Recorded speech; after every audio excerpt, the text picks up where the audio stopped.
Let your eyes grow heavy and let the room around you fade.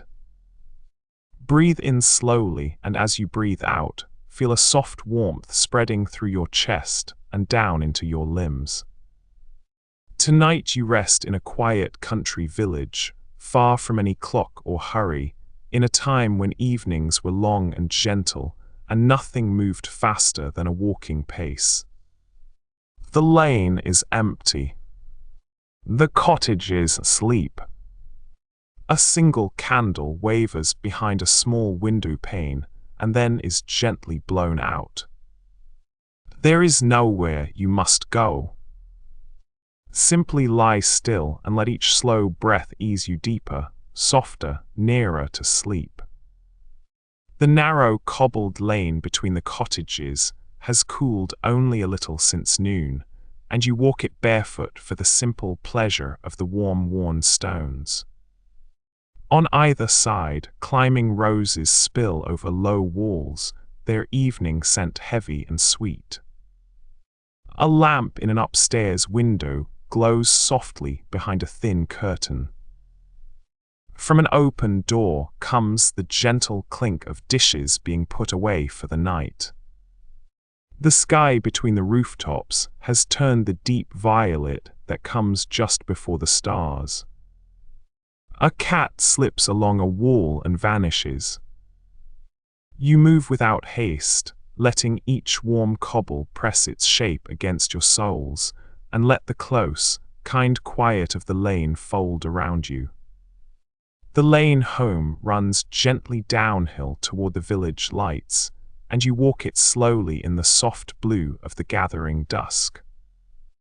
On either side, the hedges have gone dark and full, breathing out the cool green scent of evening. Below, the cottage windows glow warm and small, scattered like embers through the deepening dark. The day's heat has lifted entirely now, and the air lies mild and easy on your skin. A single late bird gives its drowsy call from somewhere in the hedge, and then falls still. You feel the slow contentment of the homeward way, the lights drawing nearer with each unhurried step, while the sky darkens soft above you and the first stars open quietly over the sleeping village below. The village smithy's yard opens onto a small paddock where the cart horses are turned out for the night, and tonight you lean upon the wooden rail and watch them under the bright moon. The great gentle beasts stand or lie at ease upon the silvered grass, their broad backs gleaming softly, their long tails swishing slow and lazy. One lifts its heavy head to regard you, ears pricked, then lowers it again to graze. Their slow breathing and the soft tearing of grass are the only sounds in the still night. The paddock is bordered by an old hedge, dark and dense, and beyond it the moonlit fields roll away. The air is warm and smells of grass and horse and clean night. You rest your arms upon the rail and watch the quiet horses, and a deep and easy peace fills you. The narrow back lane is walled on both sides with old grey stone, and ivy spills over the tops in dark, wet cascades. You walk slowly along it in the early light, your hand trailing now and then over the cool, mossy stone. The mist has not yet lifted, and it softens the lane into something half-dreamed, the far end vanishing into pale grey. Tiny ferns grow from cracks between the stones, hung with dew. A snail rests on the wall, its shell glistening. No one else is about, and the only sound is the faint drip of water from the ivy. The cool, green hush of the lane wraps around you, unhurried and gentle, and you let your steps grow slower and your thoughts grow soft and still. The thatcher's ladder leans against the barn, half buried in a drift, its rungs furred white with frost. You pass through the farmyard in the deep cold, your lantern throwing a small warm circle on the snow, and the buildings stand dark and silent all around. Hay pokes from the loft door above, dusted with snow that drifted in on the wind. The water trough has frozen to a solid pane, and a thin layer of powder lies smooth across it. Everything waits in the long winter quiet. A hen shifts somewhere in the coop and settles again. You walk slowly across the white yard, your breath clouding in the lantern light, and feel the patient stillness of the sleeping farm gather gently around your steps. From the low rise above the village, you can see all the cottages clustered together below, their roofs gleaming softly under the round white moon. The road winds down between them, a pale ribbon, and here and there a window glows faintly with the last embers of a banked fire. Smoke rises straight and thin from one chimney into the windless dark. You sit upon the cool grass of the hillside, your knees drawn up, and watch the village settle into sleep. Sheep are scattered across the slope behind you, pale shapes at rest, their soft breathing the only sound. The night is enormous and gentle, and the moon seems to watch over everything alike. You feel held by the great quiet, and your eyes grow heavy as you gaze. The churchyard lies still and golden in the last hour of the day, its old leaning headstones softened with moss and lit warm by the low sun. You walk the grassy path between them without any unease, for the place feels only peaceful, like a garden grown quiet with age. A yew tree spreads its dark branches near the gate, and beneath it the shadows pool deep and cool. Late roses climb a crumbling wall, their petals glowing.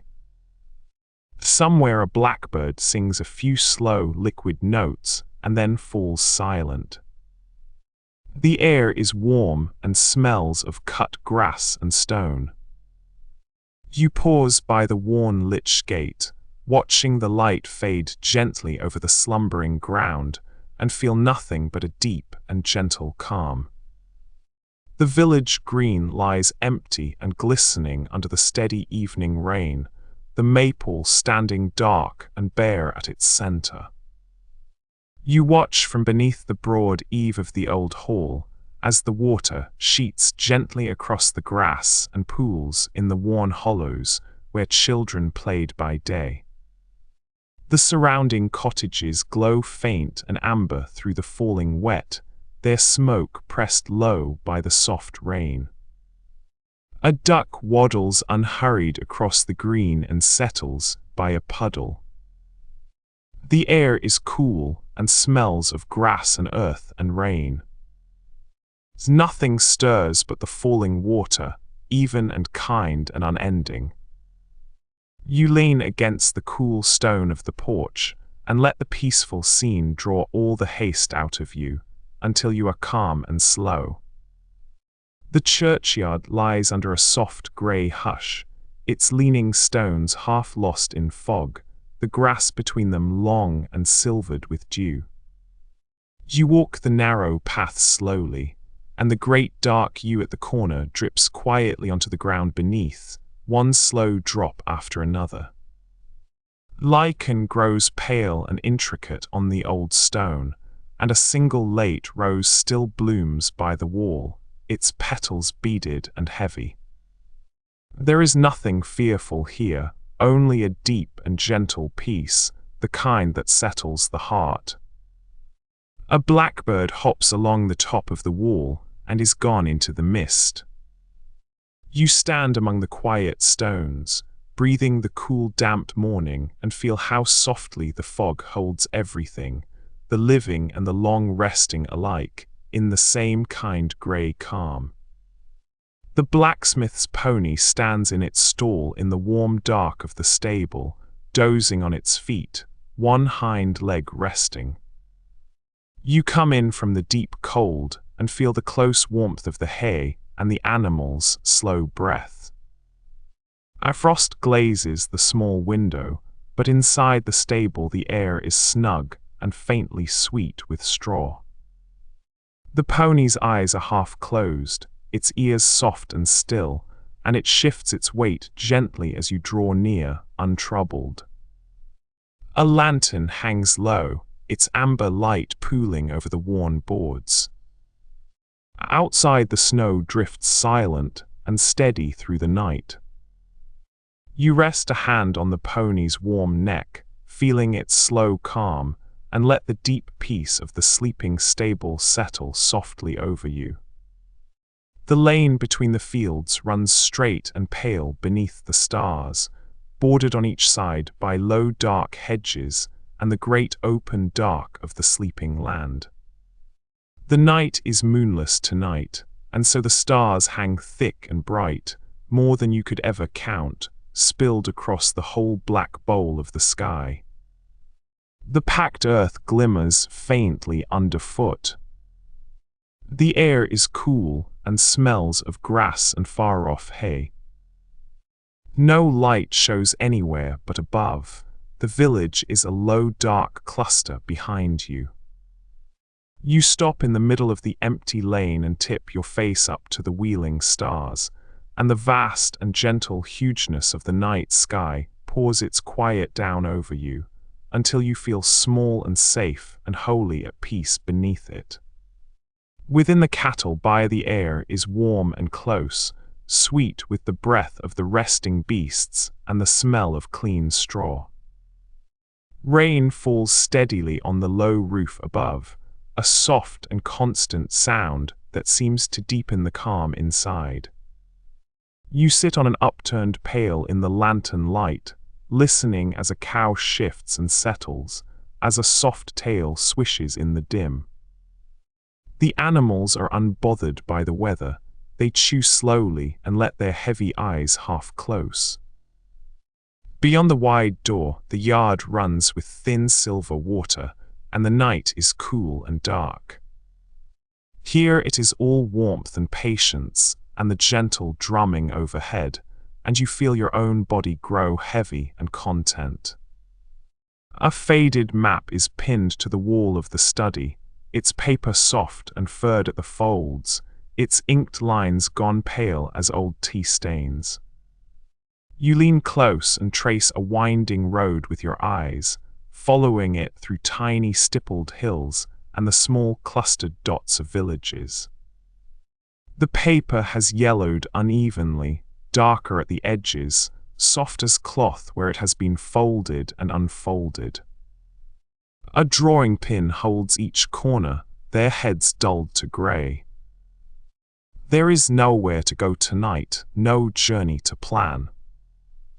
The map simply hangs in the dim, holding its quiet web of roads and rivers, leading your tired eyes gently from one faded place to the next, until they slow and rest and the wall grows dark.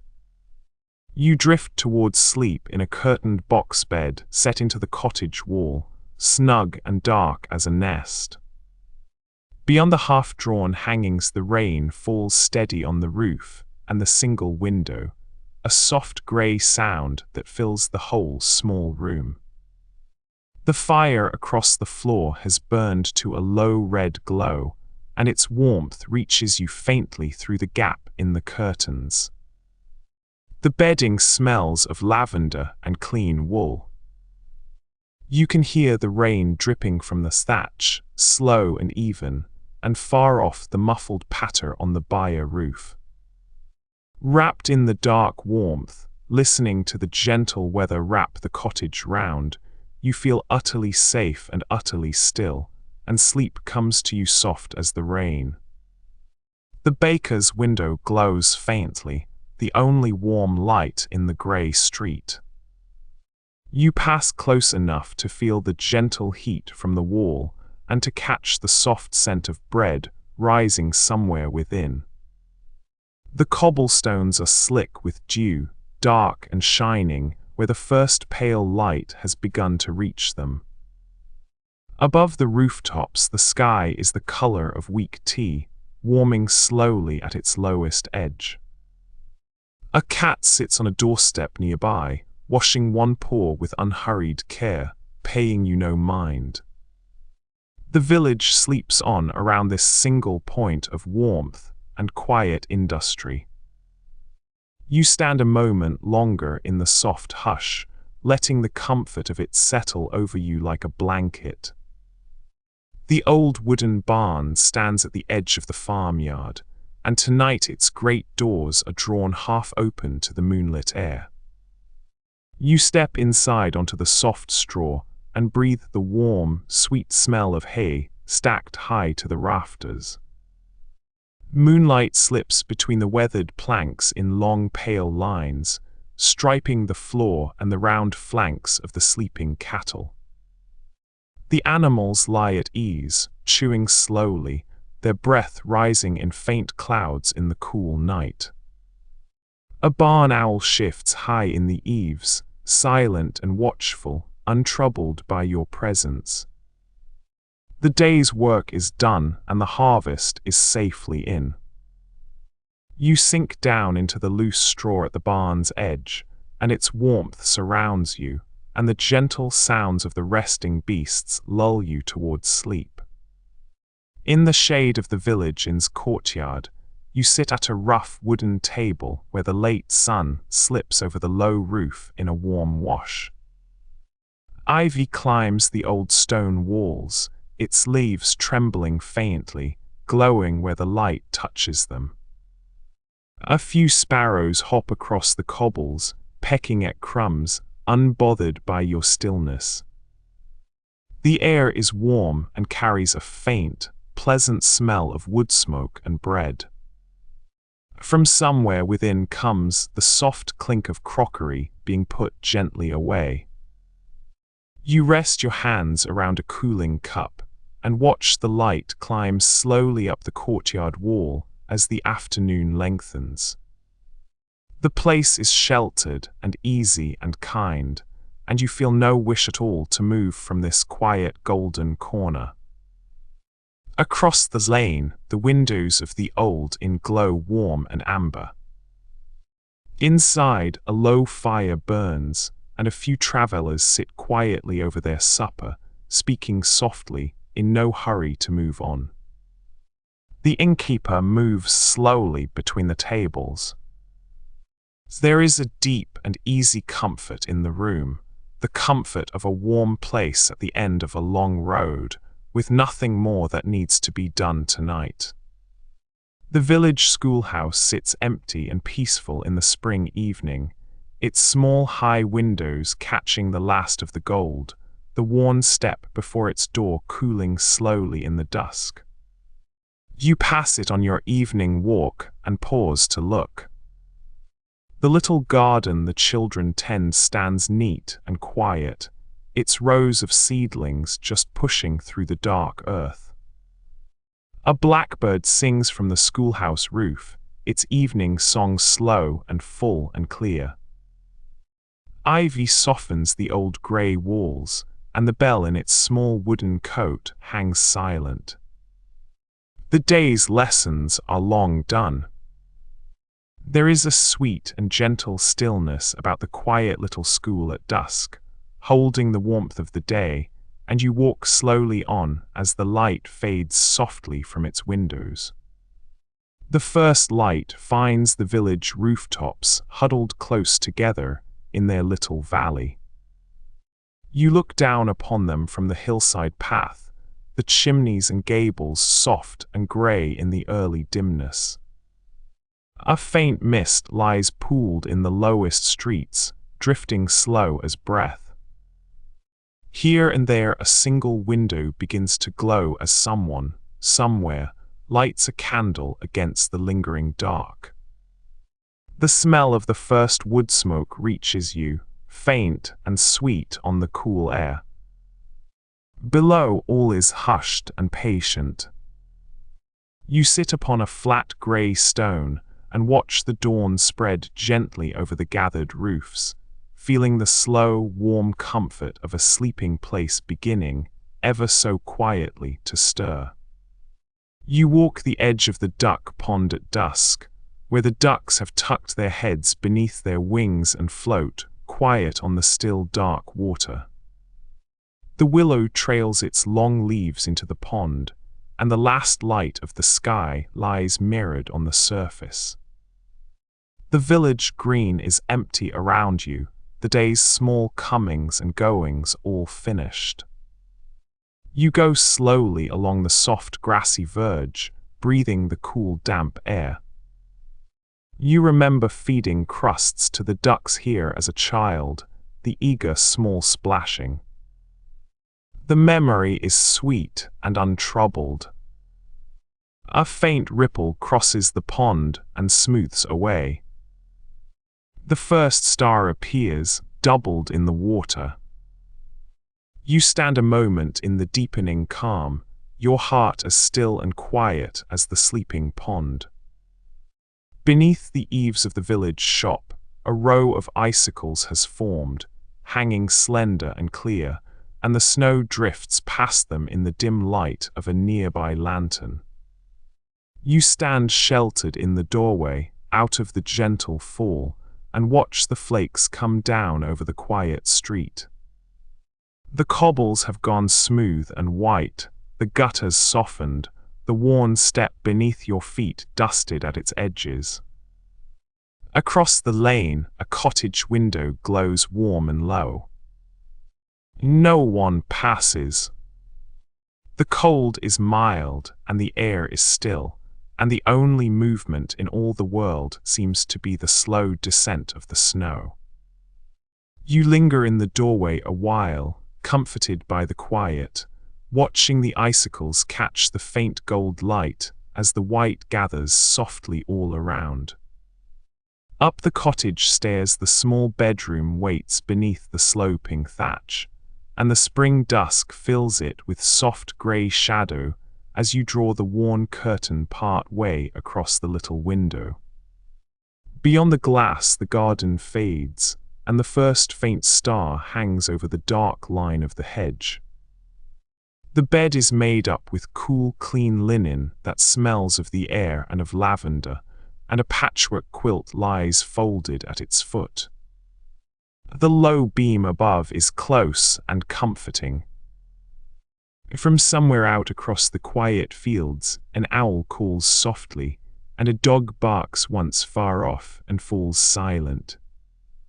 There is a deep, safe peace in this small room beneath the thatch at evening, gathering you in, and the gentle dark seems made for nothing but slow and easy rest.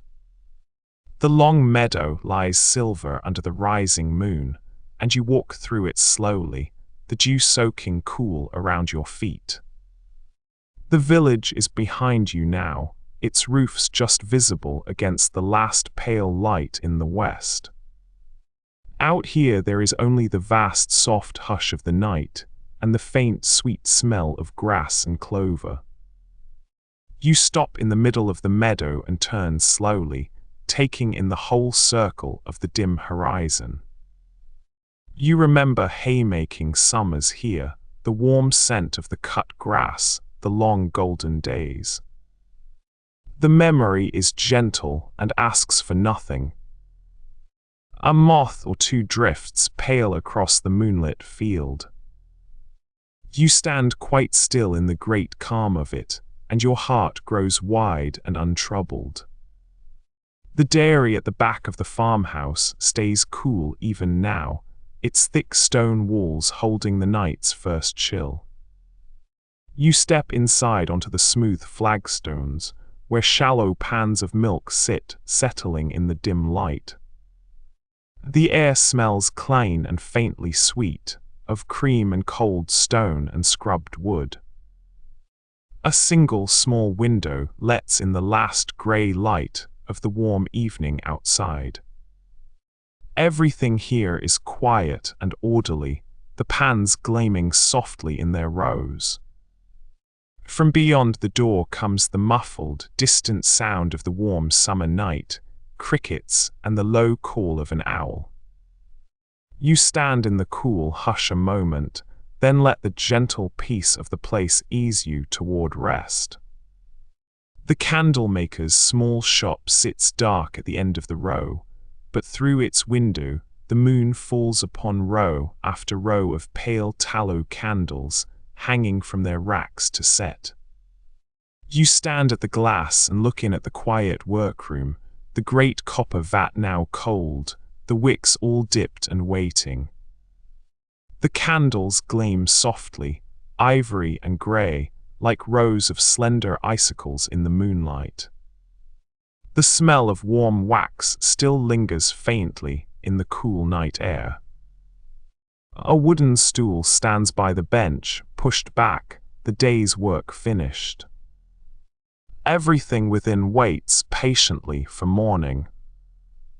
The cobbles before the shop are smooth and bright beneath the moon.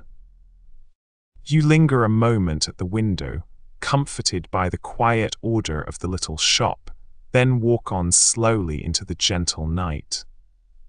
The dawn comes softly to the village green, where the dew lies thick and cool across the open grass. You cross it slowly, leaving a faint dark trail behind you, your footsteps the only marks upon the silvered ground. The old oak at the center stands vast and quiet, its broad leaves still in the windless air. Beneath it a wooden bench waits, beaded with moisture. The cottages around the green keep their windows dark, their occupants still wrapped in sleep. The sky above pales gently from charcoal to soft dove grey. You sit upon the damp bench and watch the light gather, breathing the clean cold air, letting the deep stillness of the hour hold you gently in its calm. The old packhorse track climbs gently away from the village over the shoulder of the hill, and you follow it in the spring dusk, the turf cool and soft beneath your unhurried feet. Old gnarled thorn trees lean along its edges, bent by years of wind but still in the still evening air. Below, the village settles into its green hollow, the rooftops dimming, a single lamp showing warm in a far window. The sky deepens slowly from gold to grey, and the first owl drifts pale across the slope. Sheep have settled for the night among the bracken. There is a long, quiet patience in this ancient track at evening, worn by centuries of slow travel, and to walk it gently while the light goes is to feel yourself become part of its old and easy peace. On the village green the mist lies even and low, a soft grey sheet over the close-cropped grass, and the old oak in the center rises out of it like something half-remembered from a dream. Its great boughs are lost in the white above, dripping slow and steady onto the leaves below. You walk to the foot of the tree and lean your back against the cool, damp bark, looking out at the blurred shapes of cottages around the edge of the green. A horse moves somewhere unseen, its hoofbeats soft and padded by the fog.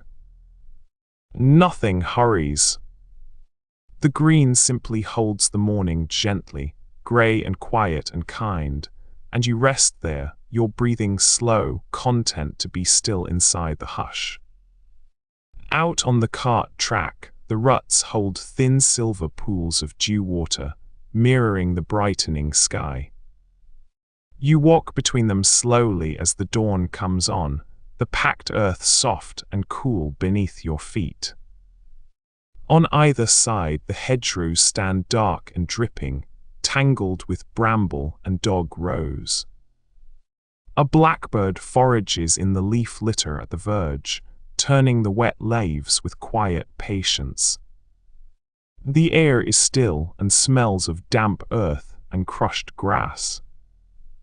Far ahead, the track curves gently out of sight beneath an arch of overhanging hawthorn. You follow it without hurry, watching the light warm slowly over the fields beyond, feeling the deep, and simple calm of an open country morning. The village pump stands at the corner where three cottages meet, its iron handle worn bright and smooth, and you pause beside it in the spring dusk where the cobbles still hold the day's warmth. A trickle of clear water seeps from its spout into the mossy stone trough below, where it has dripped, slow and steady, for longer than anyone living can recall. Ferns grow lush and green from the damp stones around it. Above the cottage rooftops, the first faint star appears in the paling sky. A door closes softly somewhere, and a lamp is lit within. The good cool smell of water and wet stone rises around you. There is a small and faithful peace in this quiet corner at evening, the patient drip of the old pump marking the gentle passing of the dusk. Imagine standing on a low rise where a windmill turns slowly against the deep stillness of the dusk, its great sails barely moving in the faint breeze. The wind is so gentle that the sails creep round with the softest creak of old timber, then pause, then creep on again. Below, the village rooftops are soft grey shapes settling into the dark, and a single lamp glows here and there. The air smells of warm grass and distant grain. The slow turning of the great sails is hushed and patient, marking the quiet passing of the evening. You stand on the rise in the cool, wandering wind, watching the sails turn and turn, and their slow, steady motion eases your thoughts into the same gentle, unhurried rhythm.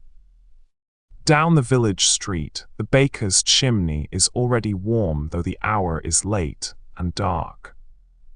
You pass close and catch the faint, comforting smell of yeast and wood smoke drifting through the frozen air, mingling with the clean scent of snow.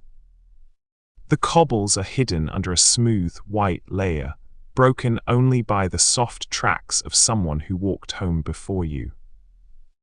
Icicles hang in a quiet row from the eaves, glinting dully in the lamplight. The cold has driven everyone indoors, and the street belongs to the snow now and to you. You move without hurry, your collar pulled up, your hands deep in your pockets, letting the gentle stillness of the winter night carry you slowly along. The duck pond on the village green has gone glassy and still in the last light, and a heron stands at its far edge, a tall grey shape against the gilded reeds. You sit on the worn grass and watch the bird hold its perfect stillness, its reflection unbroken on the amber water. A few leaves drift down from the willow and rest upon the surface without a sound. The green around the pond is empty and quiet, the cottages beyond it glowing softly in the fading sun. After a long while the heron lifts on slow, broad wings, circles once, and is gone over the rooftops.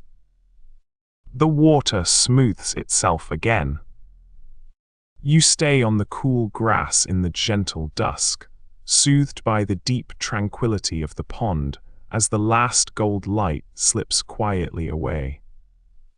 Picture the narrow footpath that winds between two dry stone walls at the village edge, where the deep stillness lies heavy and kind.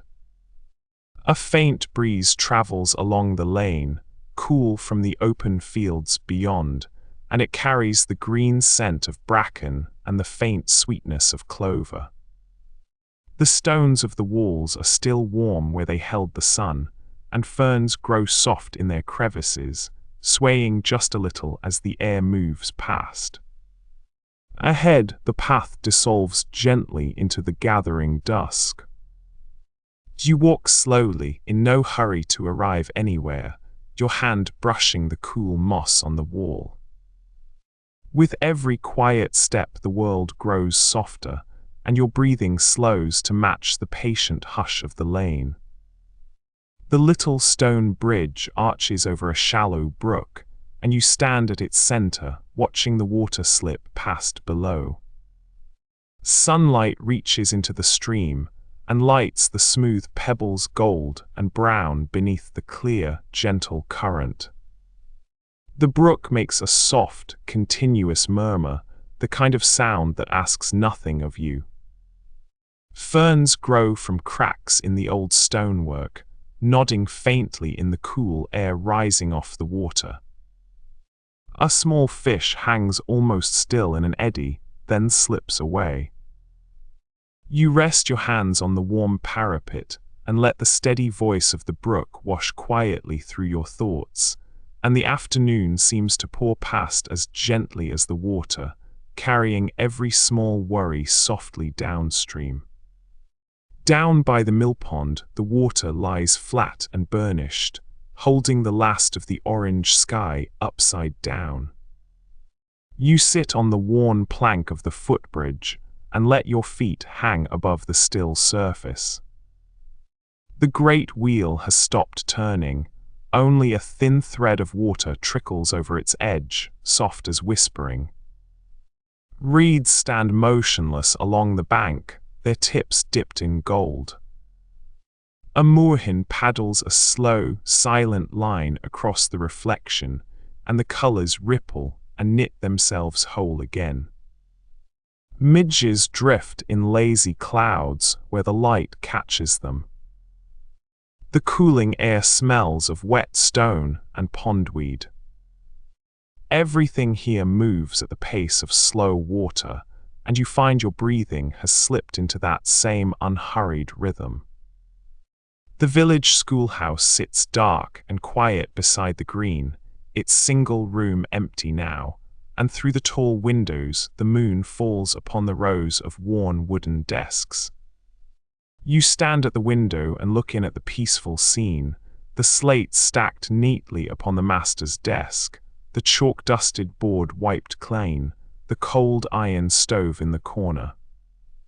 Moonlight lies in long pale bars across the scrubbed floorboards.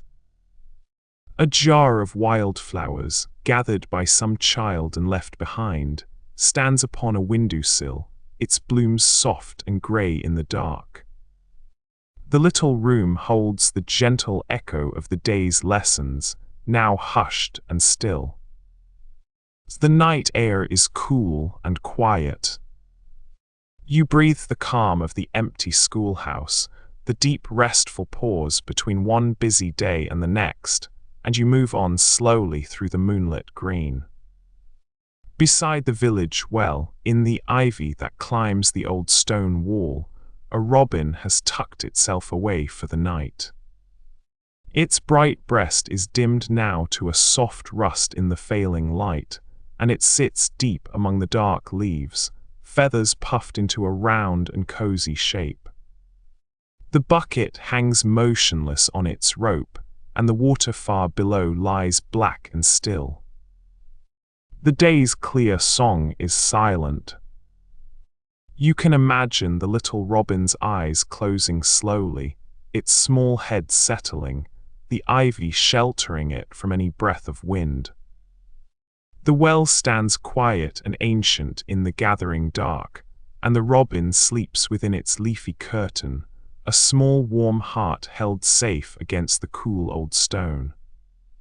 In the meadow beyond the last cottage, the long grass is full of the warmth the sun left behind. You lie down in it, and it closes gently over you, sweet with clover and the dust of summer. Above, the sky deepens slowly from gold to grey to the first scattering of stars. Crickets sing all around in a steady, drowsy chorus. Now and then a moth blunders past your cheek and is gone. The earth beneath you is warm and solid and patient. You feel your breath slow to match the rise and fall of the cricket song, and you watch the stars arrive one by one, in no hurry at all, until your eyes grow heavy beneath the wide and gentle sky.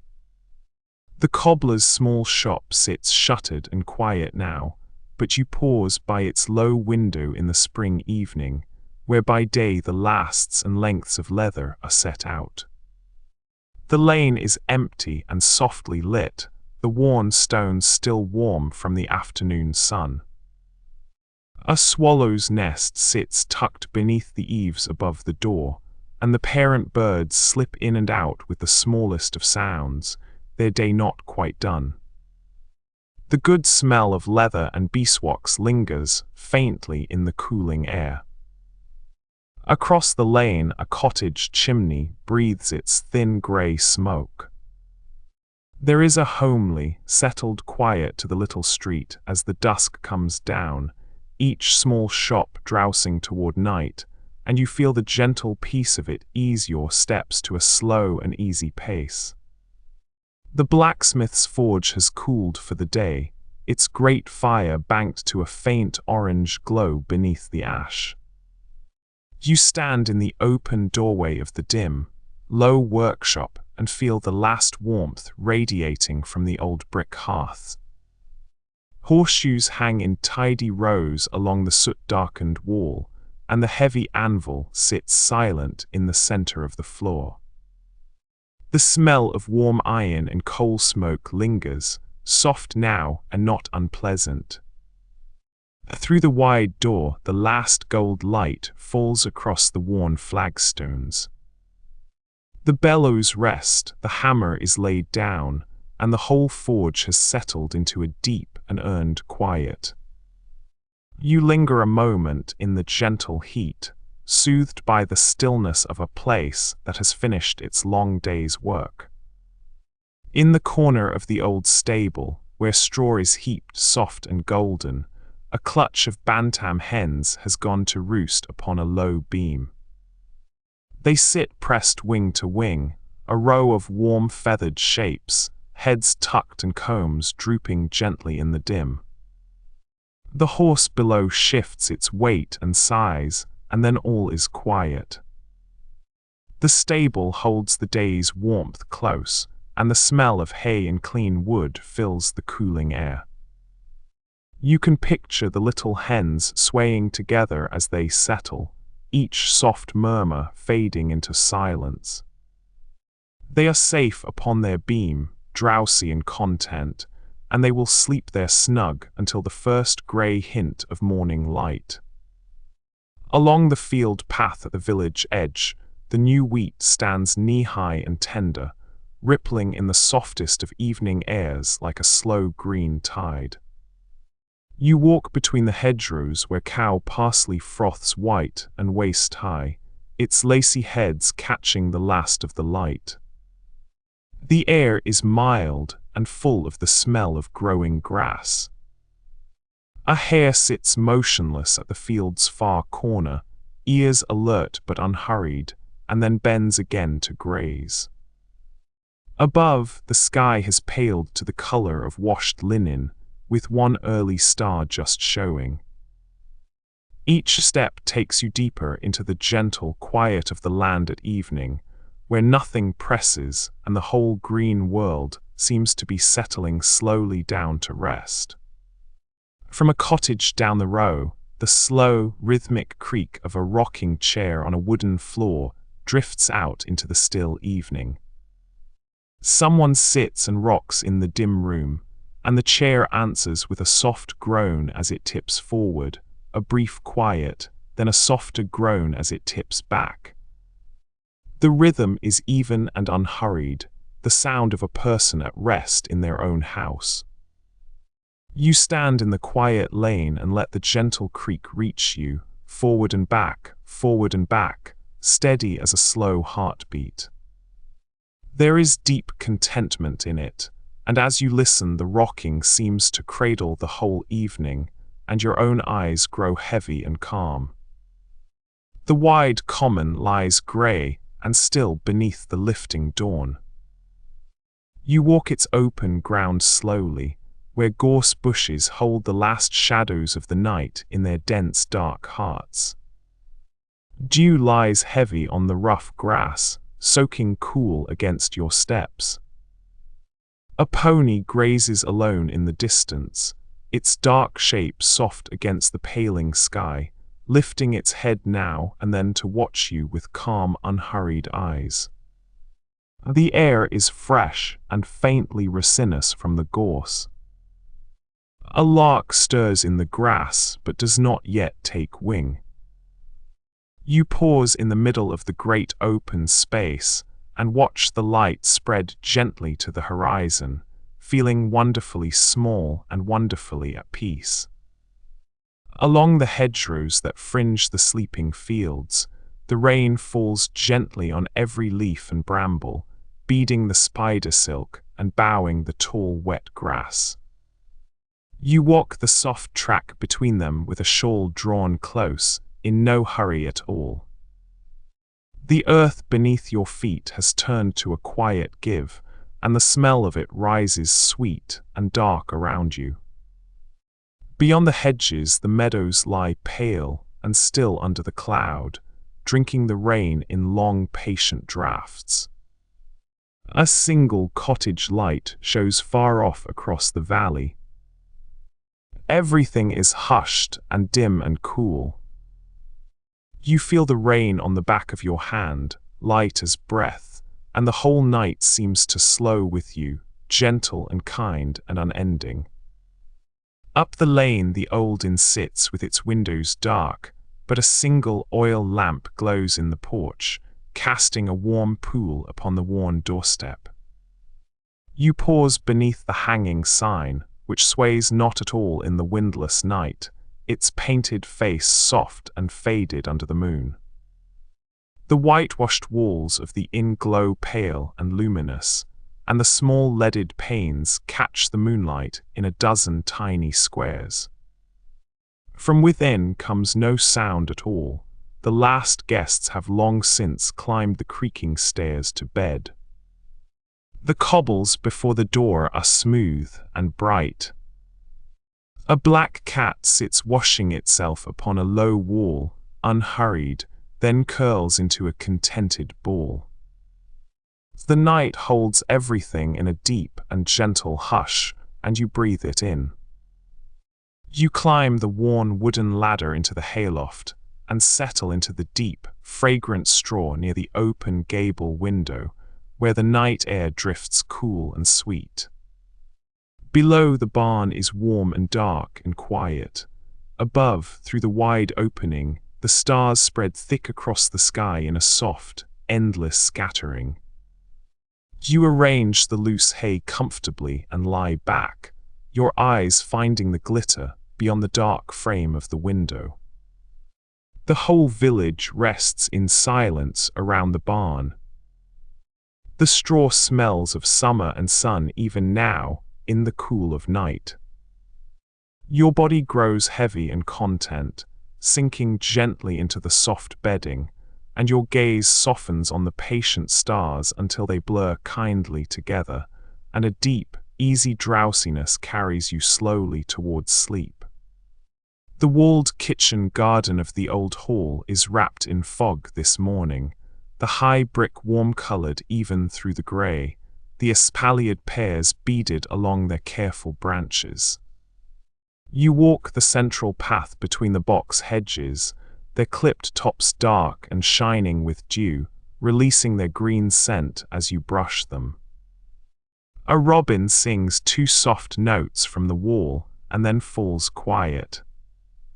The glass house at the end is a pale ghost in the mist, its panes silvered, its door ajar. Everything is hushed and tended and still, the gardener's not yet about.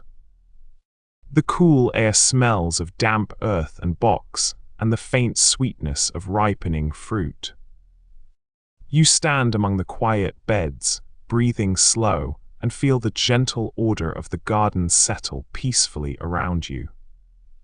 The cottage windowsill holds a row of ripening tomatoes in the warm afternoon light, and you stand quietly admiring them. Their skins glow red and gold where the sun shines through, and the small kitchen smells faintly of earth and warm fruit. Beyond the glass, the garden lies still and bright, the bean rows casting long soft shadows on the path. A bee drifts against the window pane, then wanders away into the warmth. You rest your elbows on the worn sill and feel the heat of the sun-baked wood beneath your arms. There is something deeply restful in the small, ordinary scene, the glowing fruit, the quiet garden, the slow golden light, and you let yourself sink fully into the simple peace of it. Out beyond the gardens, the wheat field rolls away toward the dark line of the wood, and the setting sun lays a long band of fire along the tops of the swaying ears. You stand at the field's edge as the light fades, the warm grain rustling softly all around you in the gentle evening air. A barn owl drifts pale and silent along the hedgerow, quartering the dimming ground. The sky above the wood is banded amber and rose and grey. A late bee hums home past your ear. The dry, sweet smell of the ripening wheat fills the cooling air. You watch the gold drain slowly from the field as the sun slips behind the trees, and the whole wide evening seems to breathe out softly, and you breathe out with it, calm and unhurried and at ease. Picture a quiet kitchen in a stone farmhouse, long after the evening meal, where the deep stillness has settled into the worn flagstones and the scrubbed wooden table. A faint breeze drifts in through the open back door, cool from the yard, carrying the smell of damp cobbles and the last warmth of the dying stove. A row of cups hangs unmoving on their hooks, and a loaf rests beneath a cloth on the dresser. The only light is the soft red glow from the banked fire. You sit at the table with your hands around a cooling mug, and the gentle wind moves the door just slightly on its hinge. Everything here is unhurried and kind, and your eyelids grow heavier in the warm, dim quiet. In the reeds at the edge of the marsh, the night breeze sets the tall stems whispering against one another, a dry, soft rattle that comes and goes across the water. When the air stills, the reeds fall silent. When it stirs, they brush together with a gentle, papery sound that travels along the bank. You sit on the worn boards of the little landing and listen to the reeds talking softly to the dark, the rustle rising, the quiet settling, again and again. There is the faint lap of water below and the deep stillness all around. It is a patient, soothing sound, this conversation of reeds and wind, and it loosens your thoughts until they drift as easily as the stems. Out in the stubble fields, the gleaners have gone home, and the cut wheat rows lie golden and silent under the lowering sun. You walk slowly along the field's edge, the dry stalks crackling faintly beneath your feet, the warm, earthy smell of harvest all around you. Poppies that escaped the scythe glow scarlet here and there along the margins. A hare lopes unhurried across the far end of the field and vanishes into the hedge. The light has gone to deep, rich gold, and the long shadows of the sheaves stretch across the stubble. A flock of rooks drifts homeward overhead, calling softly. You stand a moment in the wide, peaceful field as the day folds gently down around you, breathing the calm of the gathered harvest. The hedgerow path winds away from the village between banks grown thick and fragrant with the day's warmth. You walk it slowly as the light fails, brushing your fingers along the soft tops of the cow parsley. The hedges are alive with small settling sounds, birds shuffling into roost, a hedgehog rustling somewhere below. The smell of dog grows and warm leaf drifts around you. Ahead, the path dips toward a stile and a darkening field. A late bee, slow and heavy, bumbles home past your ear. The sky overhead is the soft grey-blue of midsummer dusk, holding its light a long while. You let the gentle path lead you onward, in no hurry to arrive, content simply to walk through the warm and breathing dark. Imagine you are sitting on the warm earth in a cottage garden as the deep stillness of dusk settles over the flower beds. A faint breeze drifts through the hollyhocks and lavender, cool and fragrant, and the tall stems sway slowly, then come to rest. Bees that hummed all day have gone, and the garden is hushed and dim. The first stars show faint above the chimney pots, and a soft mist begins to settle low among the stems. The earth beneath you holds the day's warmth, and the lavender's scent rises sweet around you. You sit quite still, breathing the fragrant cooling air, watching the flowers nod gently in the wandering breeze, and a deep and easy calm spreads slowly through your tired limbs. Beyond the cottages, a footpath climbs through the sheep pasture toward the moonlit hilltop. You follow it slowly, the turf springy and cool beneath your feet, and all around you the sheep lie scattered like soft pale stones upon the silvered grass. They do not stir as you pass, only breathe their slow, contented breaths. The path is bordered by low stone walls, dry-laid and ancient, each stone touched faintly silver by the moon. Above the hill the sky is wide and pale, the brightest stars still showing through. A gentle wind moves over the open slope, carrying the clean cold scent of high grass and distant gorse. At the top you stand and turn slowly, taking in the whole quiet country sleeping below, and a deep peace settles over you like a soft and weightless cloak. In the small village square, the cobbles still hold the warmth of the afternoon, and you rest your hand on the worn rim of the old stone well. The light has gone to deep amber, gilding the moss between the stones and the iron bucket chain that hangs perfectly still. Around the edges of the square, shop fronts have closed their shutters one by one, their wood softened to gold. A single chestnut tree spreads its branches overhead, its leaves just beginning to turn, and a few drift down in slow spirals to the ground. The fountain at the center has been quiet for hours. You stand in the gentle hush, watching the colors deepen, feeling no need at all to move from this peaceful, glowing place. The snow has been falling since dusk, and now the whole village lies hushed beneath it. You walk slowly along the lane, your boots pressing soft prints into the powder, each step a quiet sound that vanishes almost at once. Lamplight glows amber in the cottage windows, warm circles laid gently on the white drifts below. The smoke rises straight and slow from every chimney, threading up into a sky thick with cloud. The cold is clean and still, and it touches your cheeks softly. Somewhere a shutter settles. You breathe in the frosted air and let it go, watching it cloud and fade.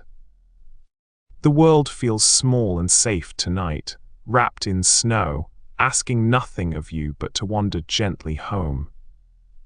You climb the gentle slope of the meadow at the edge of the village, the long grass brushing cool against your hands as you go. At the top you find the old hayrick still standing, and you settle against the dry, fragrant bundle of cut grass, sinking comfortably in. From here the whole valley lies below you, the dark cottages, the pale ribbon of the lane, and over it all the immense starry sky. The stars stretch from horizon to horizon, soft and uncountable, the night so still you can almost feel it breathing. The hay smells warm and golden, even in the dark. You lean back, looking up, and the long day loosens its hold on you, slipping away into the calm and shining dark above. Beneath the wide night sky, the faint, slow lapping of water against the bank of the village pond is the only sound, a soft, regular wash that comes and returns. A breeze ripples the dark surface, and the small waves reach the muddy edge with a gentle slap and a whisper of withdrawing water, then a pause, then again. You sit on the cool grass at the water's edge and let the lapping keep its patient time, the soft reach and the soft return, even as breathing. There is the faint smell of water and reeds, and the deep quiet all around. The gentle, repeating wash of the pond loosens your thoughts and draws them out smooth and slow towards sleep. From the small wooden landing stage on the mill pond, you sit with your feet hanging just above the warm, still water as the light goes. The pond lies broad and calm, mirroring the last colors of the sky in perfect quiet. A family of ducks drifts slowly across, leaving long trailing ripples that catch the fading gleam. The reeds along the far bank stand black and motionless. The warm air smells of water and weed and the dust of the day. A fish rises once with a soft sound, far out. You lean back on your hands on the warm grey planks and watch the still water and the slow ducks, feeling the gentle evening hold the whole pond, and you in its peaceful keeping. In the rookery at the top of the elms, the rooks have come home at last and quieted for the night. All evening they wheeled and called above the village, dark wings against the sunset, but now they have settled into their great untidy nests among the high branches. The clamor has faded to a few low murmurs, then to silence. The elms stand tall and dark against the last light in the sky. You can imagine the rooks hunched in their nests, feathers ruffled, heads tucked, swaying gently as the topmost branches breathe in the faint night air. The whole rookery has gone still and peaceful, a city of sleeping birds high overhead, and the village below rests quiet beneath their dreaming. The blacksmith's forge has gone quiet for the day, and you pause in the open doorway where the late sun pours in. Tools rest in their orderly rows, their worn handles smoothed by years of patient hands. The brick of the cold hearth still holds a faint warmth, and the air carries a soft trace of iron and ash, not sharp now, only mellow. Outside, the light gilds the cobbles of the yard, and a barn swallow loops slowly overhead. You lean against the doorframe, letting the calm of the empty workshop settle around you. There is something restful in a place of work at rest, in the long golden hush after the labor of the day is gently done. The lane between the cottages is rutted and soft underfoot, and you walk it without hurry, your shoes whispering over packed earth still warm from the day. On either side, low garden walls hold sleeping rows of beans and cabbages, their leaves silvered faintly by starlight. You pause beside a wooden gate and rest your hands on the smooth top rail, looking upward. The stars seem to lean close over the valley, hundreds of them, then thousands, the longer you watch. A faint band of paler light threads across the middle of the sky like dust on dark water. Your shoulders loosen. There is nowhere you need to be. The night simply spreads out above the little village, calm and endless and kind. The water mill stands quiet at the river's bend, its great wheel stilled now and dripping slowly in the spring dusk, each drop falling with a soft and steady plink into the dark pool below. You sit on the warm stone of the mill race wall and watch the river slide smooth and brown toward the wheel, carrying a single drifting leaf. Swifts dart low over the water, screaming faintly, then climbing high and silent into the paling sky. The air smells of cool water and old wet timber. Ferns uncurl from the damp stones at your feet. There is a deep, restful patience in the stilled mill at evening, its long day's grinding done, and the slow drip of the wheel marks the quiet minutes as the dark draws gently in. The forge stands cold and dark this late, its great fire banked to a few faint embers that glow like distant stars in the gloom. You step inside out of the snow and feel the lingering warmth still held in the thick stone walls, a gentle heat that has not yet given up to the cold. Tools hang quiet on their hooks, their iron edges dim. The anvil sits silent and patient in the middle of the floor. Through the open door you can see the snow falling slow and soft across the yard, lit faintly by the embers' last red glow. You linger in the warm dark, listening to the tick of cooling metal, and the deep stillness of the winter night wraps the old forge in peace. Out on the village common, where gorse grows thick and golden, a linnet has crept into the prickly shelter to spend the night. The bush guards it on every side, and the little bird sits deep within, feathers loosened, its rosy breast dimmed in the dusk. The day's sweet twittering flights are over. The gorse gives off its faint coconut scent into the cooling air, and the common lies open and pale beneath the gathering dark.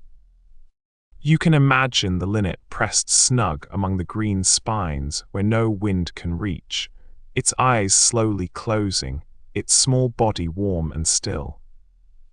The night settles soft across the heath, and the linnet rests within its golden fortress, safe and hidden, until the first grey light of dawn. The lane that leads out of the village toward the woods lies deep in untrodden snow, and you walk it slowly under the pale clouded sky.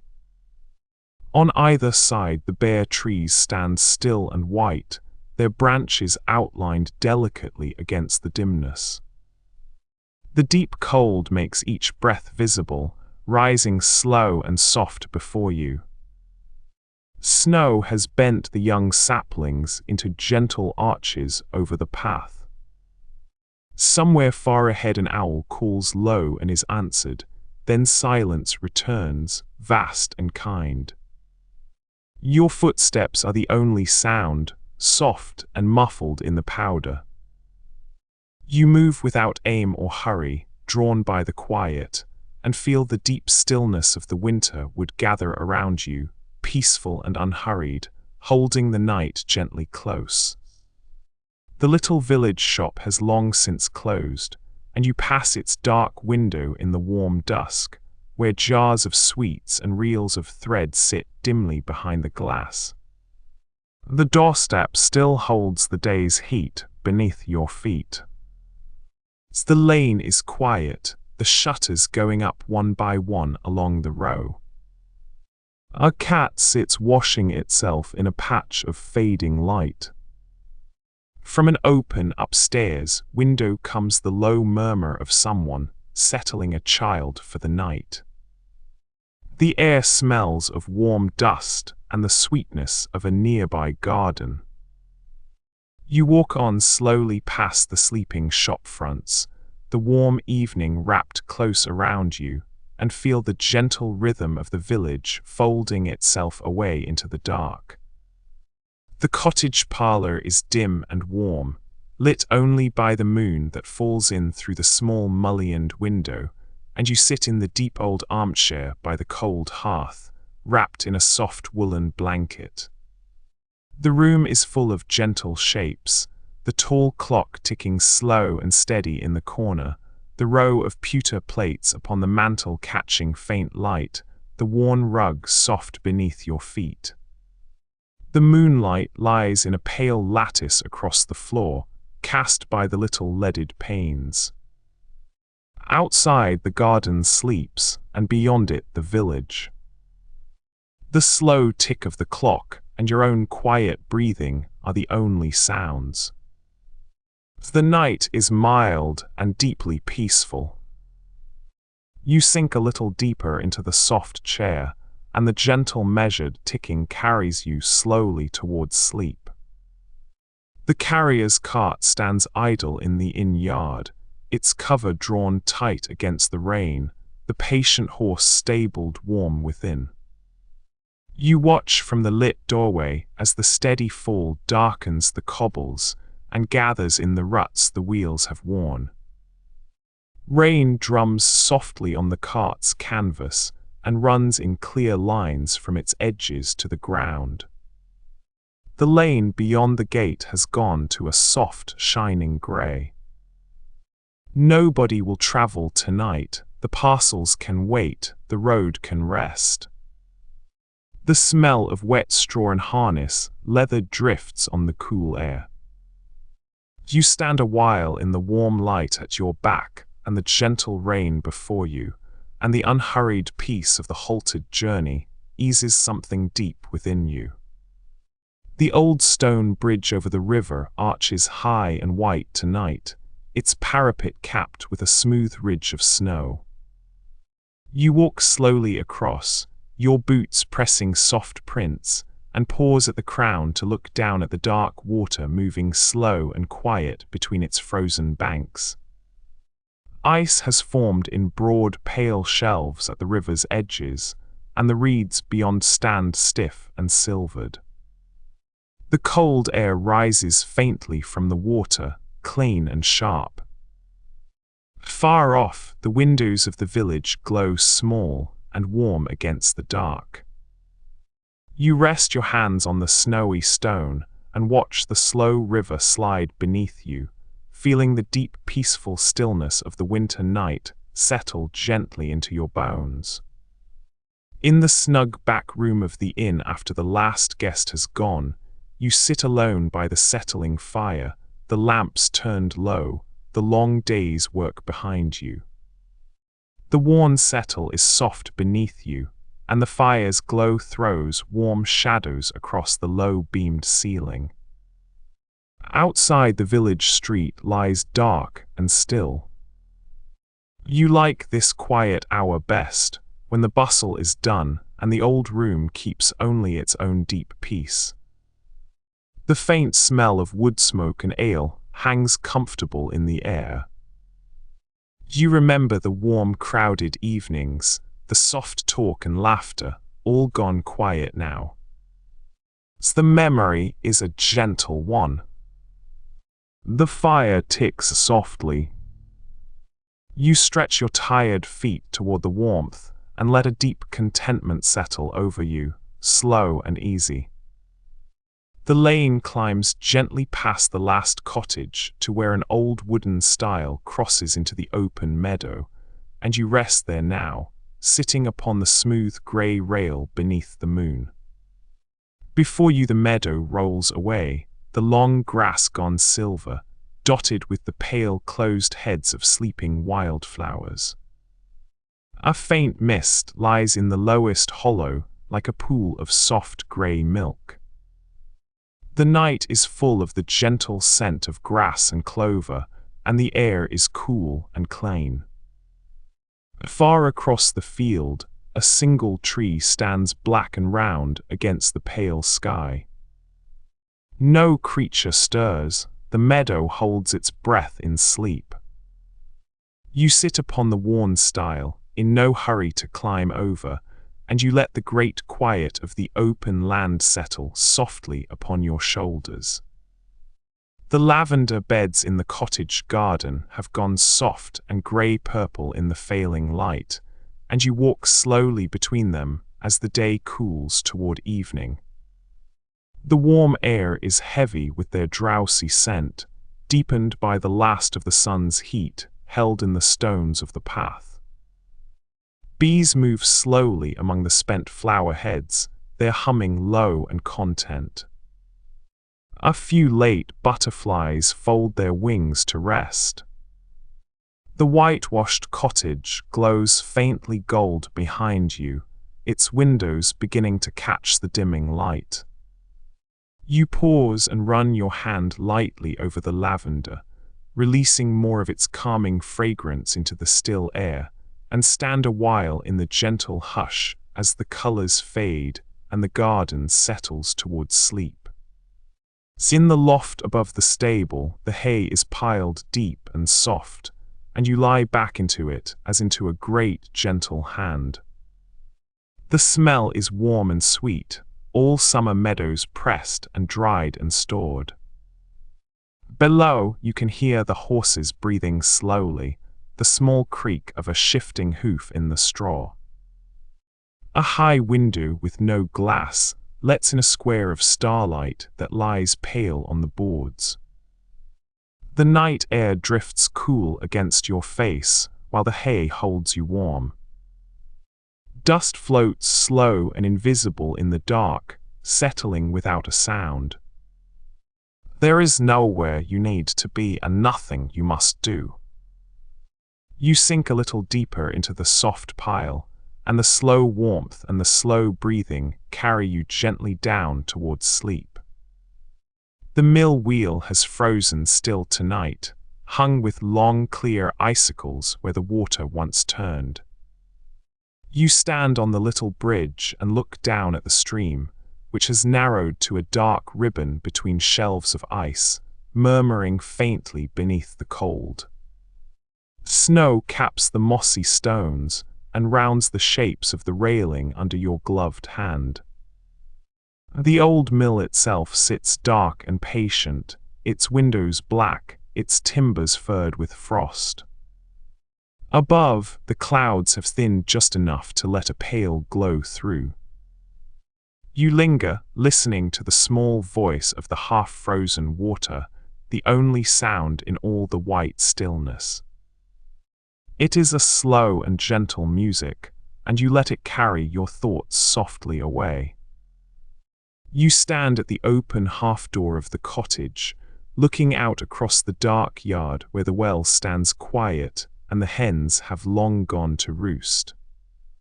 The latch is cool under your hand, and the night air drifts in, fresh and faintly sweet. Above the low roofline, the stars have come out thick and soft, a great calm scattering across the whole reach of the sky. You lean against the door frame and let your eyes climb slowly upward, following the faint river of paler light that crosses the dark. The village is hushed all around, every window dim, every lane still. A gentle tiredness moves through you, warm and welcome. You watch the quiet stars a while longer, then ease the door closed, carrying their soft glow with you toward your bed.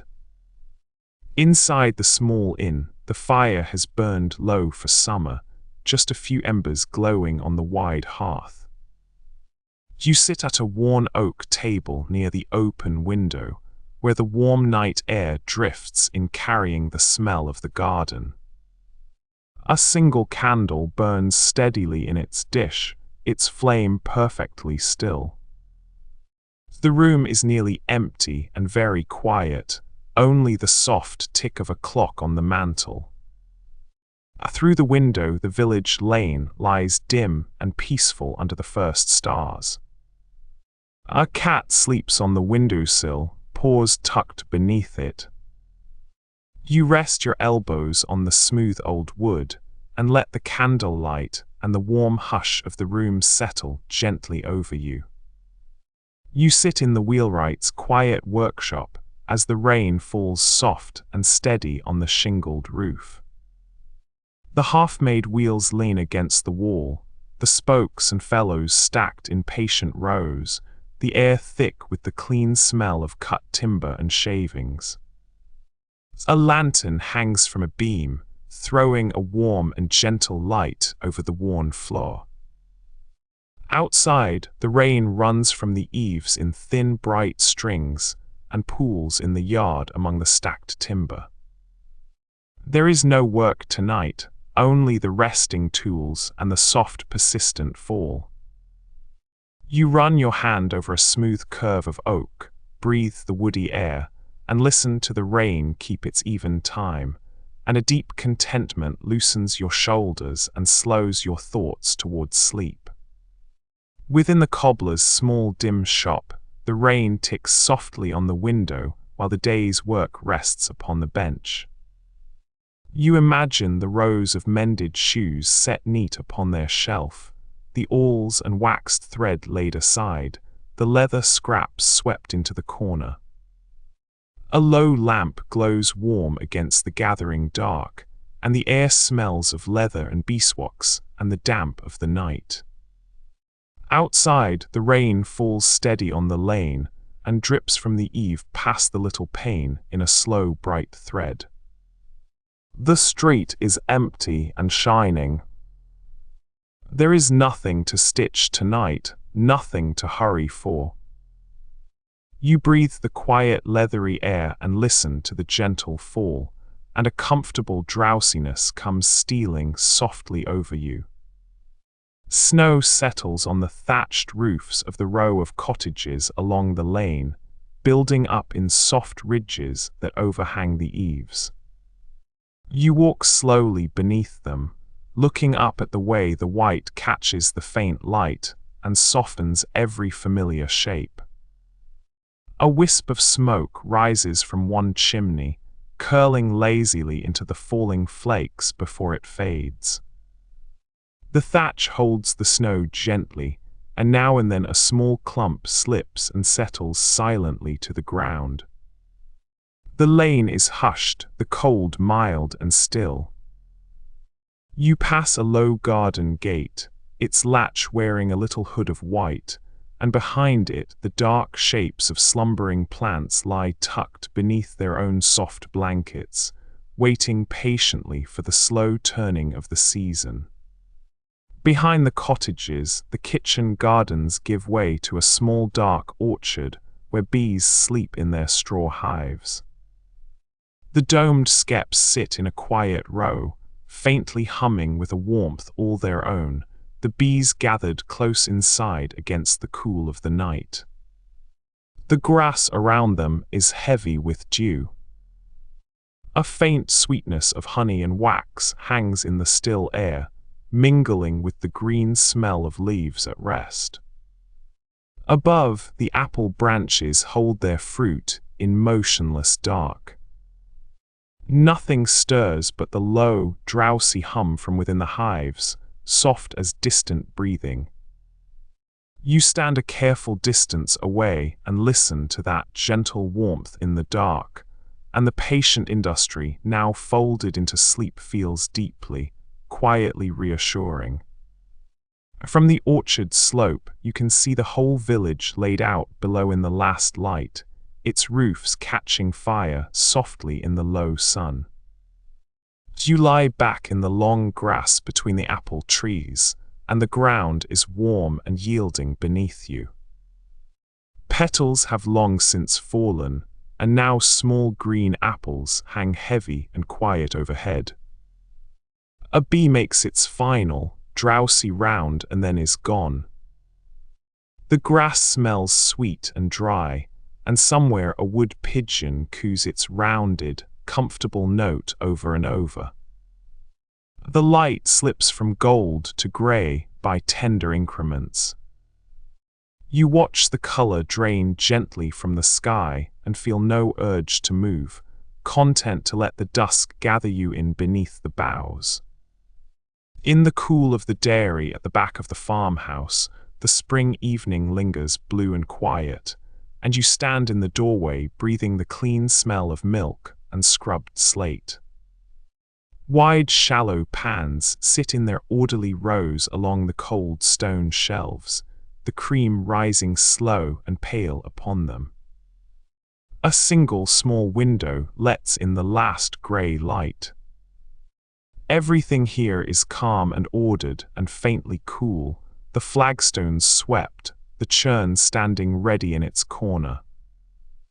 Outside, the cattle have settled in the byre, and you can hear the soft shift and breath of them through the wall.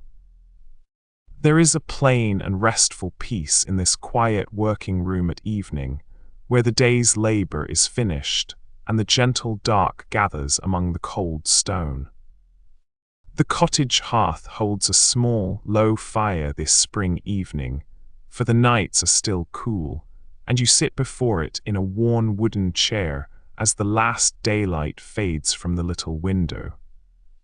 The flames move slow and orange over the ash, and a kettle hangs from its hook, just beginning to murmur. A cat sleeps curled on the warm flagstones, paws twitching now and then with some small dream. The room smells of wood smoke and dried herbs hung from the low beams. Outside, an owl calls once across the darkening fields and is still.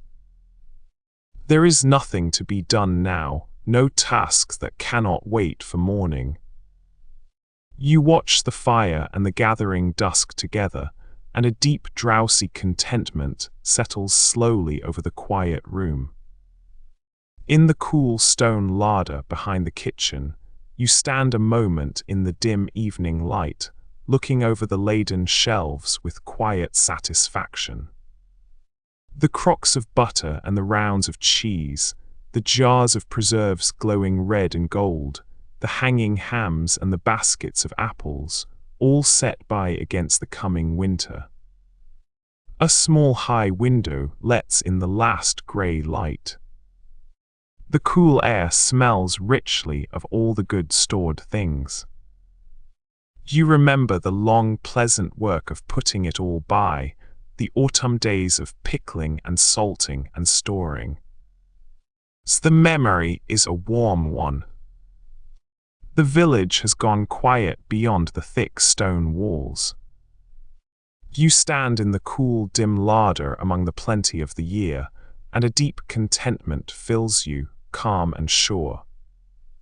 The threshing barn stands open at both ends, and the mist drifts straight through it, soft and grey, carrying the dry, sweet smell of straw out into the damp morning. You stand in the great dim space and look up at the dark beams overhead, where doves murmur low and sleepy in the gloom.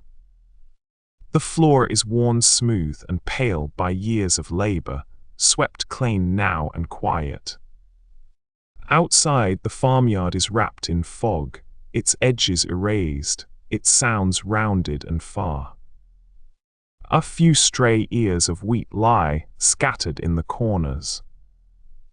There is a deep, peaceful stillness here, the work all done or not yet begun, only the soft cooing of the doves and the slow drift of the mist.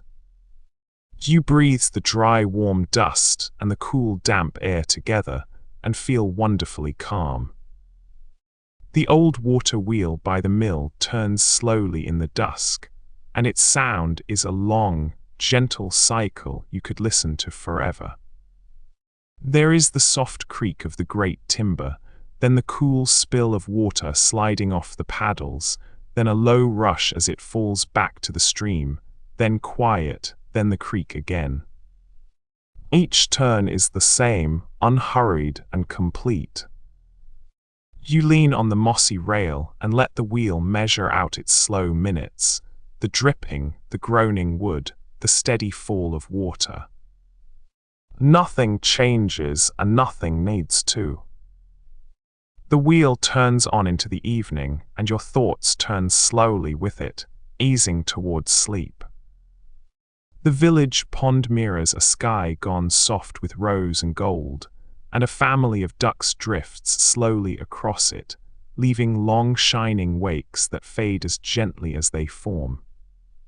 You sit on the grassy bank in the last warmth and watch them paddle without aim, dipping their heads now and then beneath the burnished surface. Reeds whisper faintly at the water's edge. An old willow trails its yellowing leaves into the shallows, and a dragonfly rests motionless upon a stem. The light thickens to deep amber, and the ducks gather near the bank to settle for the night, tucking their heads beneath their wings. A stillness spreads across the water, and you stay a while, soothed by the small, slow rhythms of the drowsing pond. Down where the village pond lies flat and dark, a single moorhen has tucked itself into the reeds for the night. The water is glassy now, holding the last grey light of the sky, and the bird floats close to the bank where the rush is lain to make a roof. Its small red-billed head is drawn back against its body, and its feathers have settled into a sleek dark shape. The frogs have quieted, only the faintest ripple moves where a leaf has fallen. You can imagine the moorhen rocking ever so slightly on the still surface, safe in its curtain of reeds, while the night deepens over the water and the stars begin to gather, doubled in the pond. A worn leather boot stands by the door, its laces loose, its toe scuffed pale and soft. You touch the cracked leather and feel where it is creased and folded to the shape of a foot, worn supple by long walking. A thread of straw is caught in the welt, and the sole is rounded smooth at the heel. The boot smells of leather and earth and dry grass, of fields crossed slowly. It leans a little against its pair, both of them resting after the day. There is no walking to be done tonight, no road to take. The boots simply stand in the dim by the door, holding their quiet shape, while the house settles around them and the cool dark gathers softly at the threshold. The garden bench beneath the old pear tree is wet with dew, but you spread a folded cloth and sit there anyway, looking out over the small, sleeping garden in the soft early light. Cobwebs strung between the flower stems hang heavy with tiny beads of water, glinting faintly. A snail makes its slow way along the path's edge, and a blackbird turns over a wet leaf beneath the hedge. The pear tree above you drips gently now and then. The air is cool and green and smells of damp soil. The village beyond the wall is quiet, the chimneys only beginning to smoke. You sit with your hands folded, watching the slow morning brighten over the dewy garden, and feel a deep and easy calm settle gently through you. You sit on the hillside above the village in the blue hour after sunset, watching the lights come on one by one in the cottages below. The grass is cool beneath you, and the first dew is gathering. The whole valley is settling into the soft dark, the fields fading, the woods turning to deep shadow. You have climbed up here, as you often do, to watch the village fold itself into the night. The air is still and sweet. You think of all the warm small lives in those lit windows, settling now to their suppers and their rest, and a deep tenderness moves through you. A bat flickers past in the dusk. The last light leaves the sky, and the stars come out above the quiet valley, and you sit on in the gentle dark, untroubled and at peace. The shepherd's path climbs into a meadow where the fog lies in pockets, thicker in the hollows and thinner over the rises, so the land seems to breathe in slow, soft waves. Sheep drift through it like quiet clouds of their own, cropping the wet grass, their bells giving only the faintest muffled note. You sit on a flat, warm stone that the early light has not yet reached, and watch the mist move without wind, folding and unfolding around the hawthorn trees. A spider's web strung between two stems holds 100 small grey pearls. There is no rush in any of it. The whole hillside seems to be resting with you, half asleep, content to let the morning arrive whenever it chooses. The shepherd's lantern swings gently as he crosses the snowy yard toward the fold, and you watch its small light bob through the dark.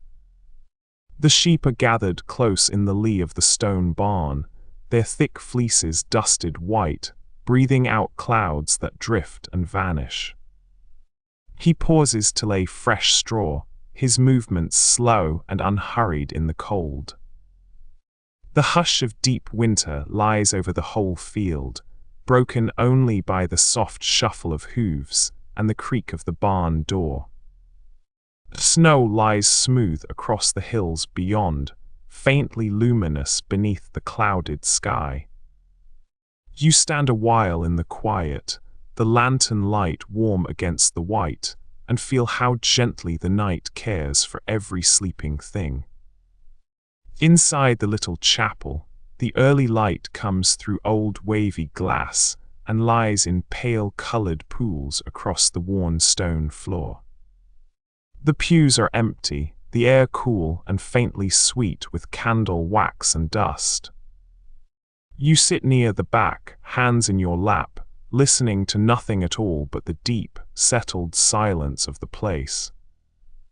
A single candle burns low at the front, its small flame perfectly upright in the still air.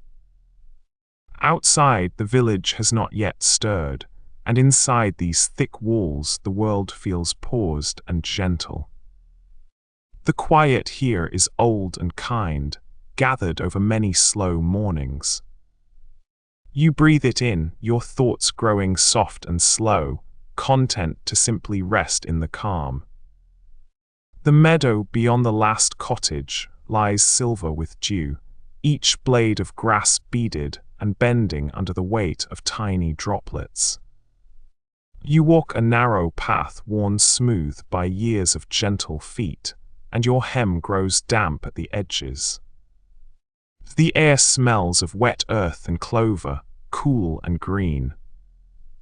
Low pockets of mist pool in the hollows where the ground dips, and a slow brown cow lifts its head to watch you, chewing without concern. Far off, the hills are soft and blue, half dissolved in morning haze. A skylark lifts somewhere overhead, but its song is faint and unhurried. You pause, letting the quiet of the open field settle over you like a calm, cool hand. In the dim stable, the warm animal smell of hay and horse hangs close and comforting. The old mare shifts her weight in her stall, and the soft rustle of straw is the only sound. You lean against the rough wooden rail, watching dust motes drift in the single thin beam of light slipping between the boards. The horse blows out a long, contented breath, her dark eye half closed, in no hurry to greet the day. Swallows sleep in their mud nests up among the rafters. The morning beyond the stable door is still grey and quiet. You stay where you are, listening to the slow munching of hay and the deep, even breathing, feeling the gentle warmth of the place wrap softly around you. Down the green lane between the high-banked hedges you walk in the soft spring dusk, and the hedgerows are alive with the gentle business of evening. Wild violets and primroses tuck themselves into the mossy banks, and the May blossom hangs in pale clouds above. A robin keeps pace with you for a while, flitting from twig to twig, its small movements unhurried. The air is cool and damp and full of green growing smells. Somewhere beyond the fields, a church bell rings the hour, slow and far away, the sound carrying soft across the land. The light fades by quiet degrees between the hedges. You walk on slowly, in no hurry to arrive, letting the peaceful old lane and the gentle dark draw you onward into the evening. The thatched roof of the old farmhouse at the village edge wears a deep, soft load of snow, and smoke rises lazily from its squat stone chimney into the still night air. You stand at the garden gate and look up at the warm yellow glow in the lower windows, where the family rests behind drawn curtains.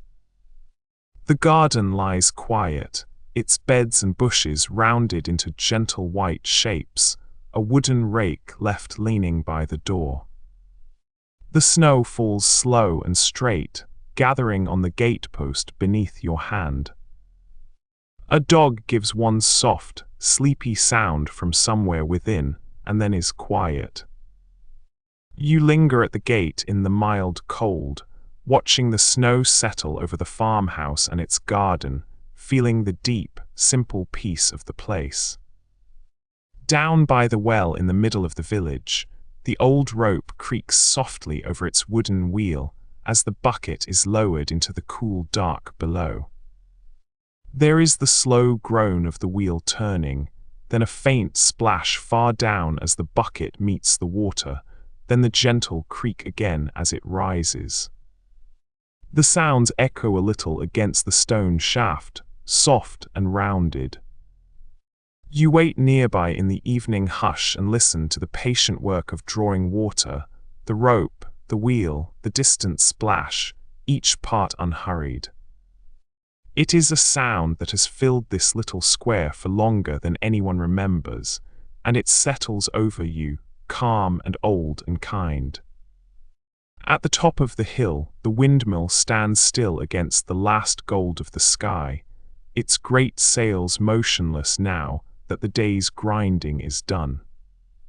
You climb the gentle slope toward it through grass gone soft and tawny, the low sun warm upon your back.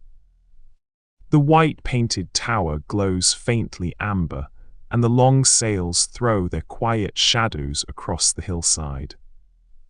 The miller's work is finished, the doors closed, and only the soft sigh of the evening breeze moves over the high open ground. Below, the village lies nestled in the valley, its rooftops gilded and its chimney smoke rising thin and pale. A few rooks drift homeward overhead. You stand by the silent mill in the deepening light, soothed by the wide and peaceful quiet of the hilltop as the day gently ends. On the windowsill, a saucer holds 3 smooth river stones, grey and rounded, gathered from some long-ago walk by the water. You pick one up and turn it in your fingers, feeling its cool, even weight, the satin smoothness worn by years of patient current. A faint pale band runs through one like a thread of milk. They click softly together when you set the stone back among its fellows. They serve no purpose, hold nothing, mean only the quiet afternoon they were found on. The dim light rounds their edges gently. There is nothing to do but rest your eyes on their small, calm shapes, 3 smooth stones in a saucer, while the evening settles soft and grey across the sill. The long summer evening lingers over the village allotments, where the rows of vegetables stand dark and orderly against the fading sky. You walk the narrow grass paths between them, past wigwams of beans and tidy beds of cabbages. The earth gives up its warmth around you, smelling rich and damp from the evening watering. A robin watches you from a fork stuck in the soil, unafraid. Somewhere a watering can is set down with a soft hollow knock, and then all is quiet again. The light goes slowly from gold to grey. You pause by a row of sweet peas, breathing their delicate scent, and feel the patient peace of the growing things settle gently over the warm and darkening plot. In the cottage kitchen, the day winds down, and you sit at the scrubbed wooden table while the last light fades from the small window. A copper kettle sits warm upon the cooling range, and bunches of dried herbs hang from the low ceiling beams, their faint fragrance drifting in the still air. Apples are heaped in a wide bowl on the dresser, their skins glowing in the dim gold light. The flagstones hold the day's warmth beneath your feet. A cat dozes by the hearth where the embers glow soft and orange. Outside the window, the sky has gone to deep apricot above the darkening garden. Everything in the small room is settled, warm and quiet, and you sit in its gentle comfort, your thoughts slowing into the peaceful hush of evening. The lane home is lined with cottages whose windows glow gold one after another as the dusk deepens, and you walk slowly past them, warmed by their small soft lights. The sky overhead has gone the deep velvet blue of late evening, scattered now with stars. Wood smoke hangs sweet and pleasant in the cooling air. A cat sits in one lit window, washing itself with great care, watching you pass with sleepy eyes. Somewhere a fiddle plays softly, a slow old tune drifting out through an open door into the night. The cobbles are dim and quiet beneath your feet. You walk on without hurry through the gentle, lamplit hush, breathing the wood smoke and the night, and feel the whole drowsy village settling itself towards sleep around you, and yourself along with it.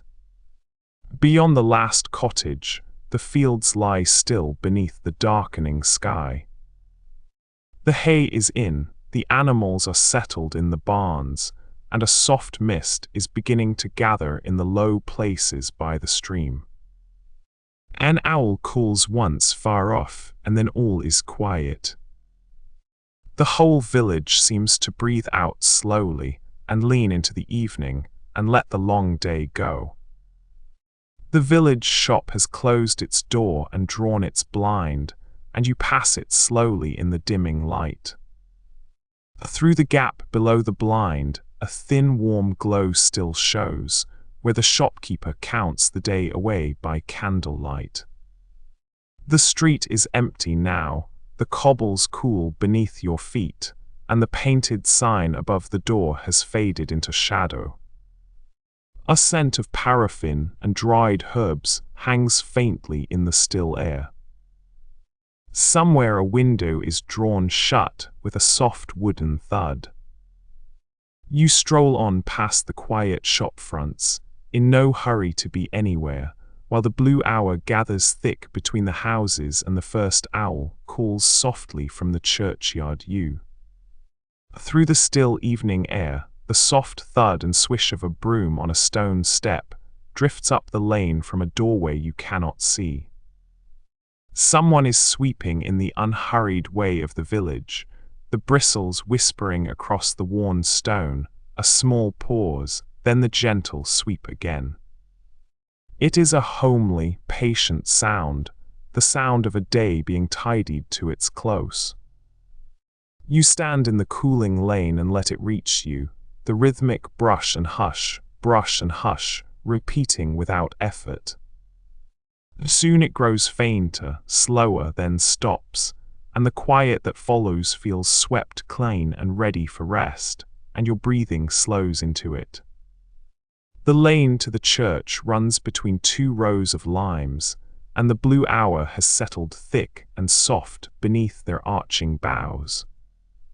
You walk the avenue slowly, the gravel quiet under your feet, the great trees breathing their faint sweet scent into the cooling air. Ahead, the squat grey tower stands dark against the deepening sky. Rooks have long since gone to roost, and the boughs are still and silent now. The day's last warmth lingers faintly in the gravel.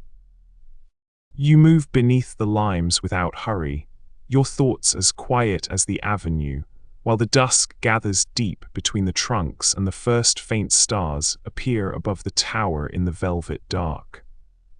The cottage attic holds the old trunks and bundled herbs, and you climb the narrow stair with a candle to fetch a quilt for the cold night.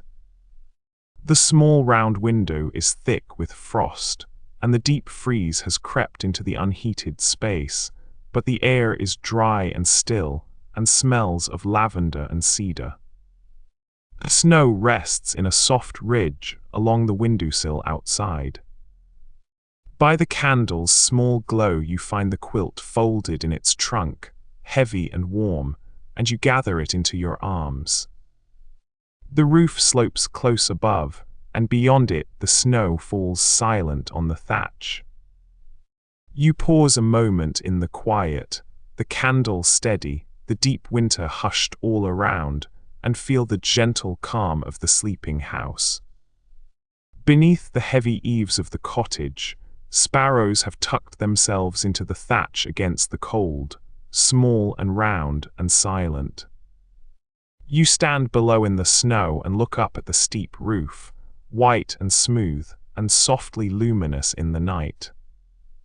The frost has stiffened the straw into a pale crust, and icicles fringe the edge in a delicate row. Nothing stirs but the faint shuffle of a bird settling deeper into its warm nook. The deep cold holds the whole house in its quiet grip, yet inside the thatch there is shelter, and inside the walls there is firelight, and everywhere the snow lies gentle. You breathe slowly, watching your breath rise, glad of the small warm lives sleeping safe above you. The lane behind the mill is overhung with hazel and elder, and the morning light filters down soft and green through the wet leaves. You walk along the muddy track, listening to the great wooden water wheel turning slowly somewhere ahead, its deep, patient creak and the steady drip of water. Mist hangs in the cool hollow, and ferns crowd the banks, beaded with dew. A wren ticks quietly in the undergrowth. The air smells of damp moss and turning wood. The wheel groans on, unhurried, as it has for 100 years.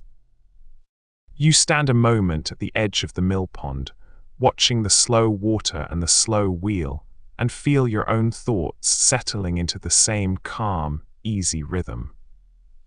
The vegetable cart has finished its rounds and stands at rest in the cobbled yard, its work done for the day. You linger by the open gate and look at the empty wooden trays, still faintly scented with earth and greens, glowing gold in the low light. The patient old horse has been unhitched and stands dozing in the warm corner of the yard, one hind hoof tipped at ease. A few stray cabbage leaves lie scattered on the cobbles. The yard's high walls hold the last of the day's warmth, and swallows loop in the apricot sky above the rooftops. Everything has settled into a deep and earned quiet. You stand a moment in the gentle dusk, soothed by the calm of the resting yard, as the warm gold light slowly fades from the stones. From your small bedroom under the eaves, you listen to the rain move across the village rooftops one by one. It begins faint and far over the church tower, then comes nearer, brushing the chapel, the school, the row of cottages, until at last it reaches your own roof and settles there in a soft, steady drumming. The window is open just a crack, and the cool damp air slips in, carrying the smell of wet thatch and garden soil. Your candle has guttered to a low glow. You pull the blanket to your chin and follow the sound of the rain spreading out over the sleeping houses, a wide and gentle hush, until the listening itself becomes a kind of dream and your eyes fall closed.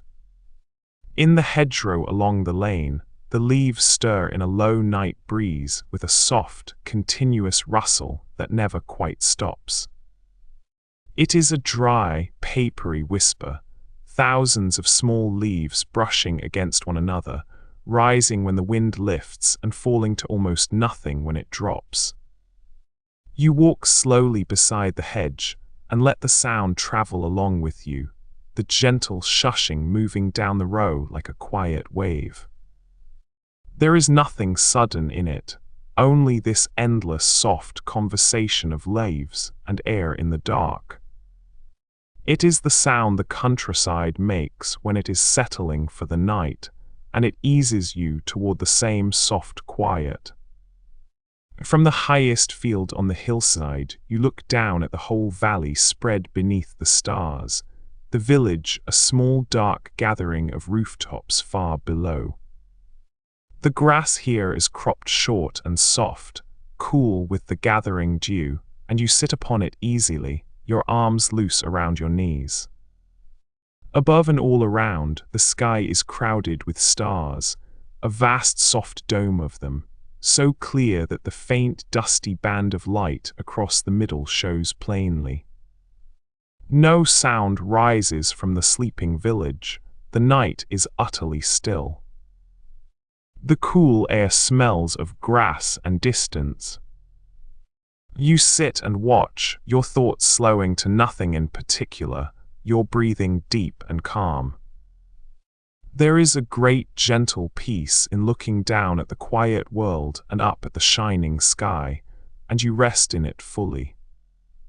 The harvest fields beyond the cottages lie cut and golden, the stubble catching the last low rays so the whole slope seems to shine. You lean against a wooden fence at the field's edge and let your eyes wander over the rounded sheaves standing in their rows. The air smells of dry straw and turned earth, warm and sweet.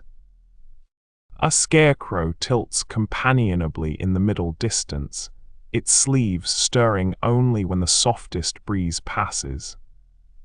Far off, a hay wagon has been left at rest, its wheels half in shadow. The light thickens to the color of ripe pears, and the fields settle into a deep, easy stillness, holding the day's harvest gently as the evening folds itself down around you.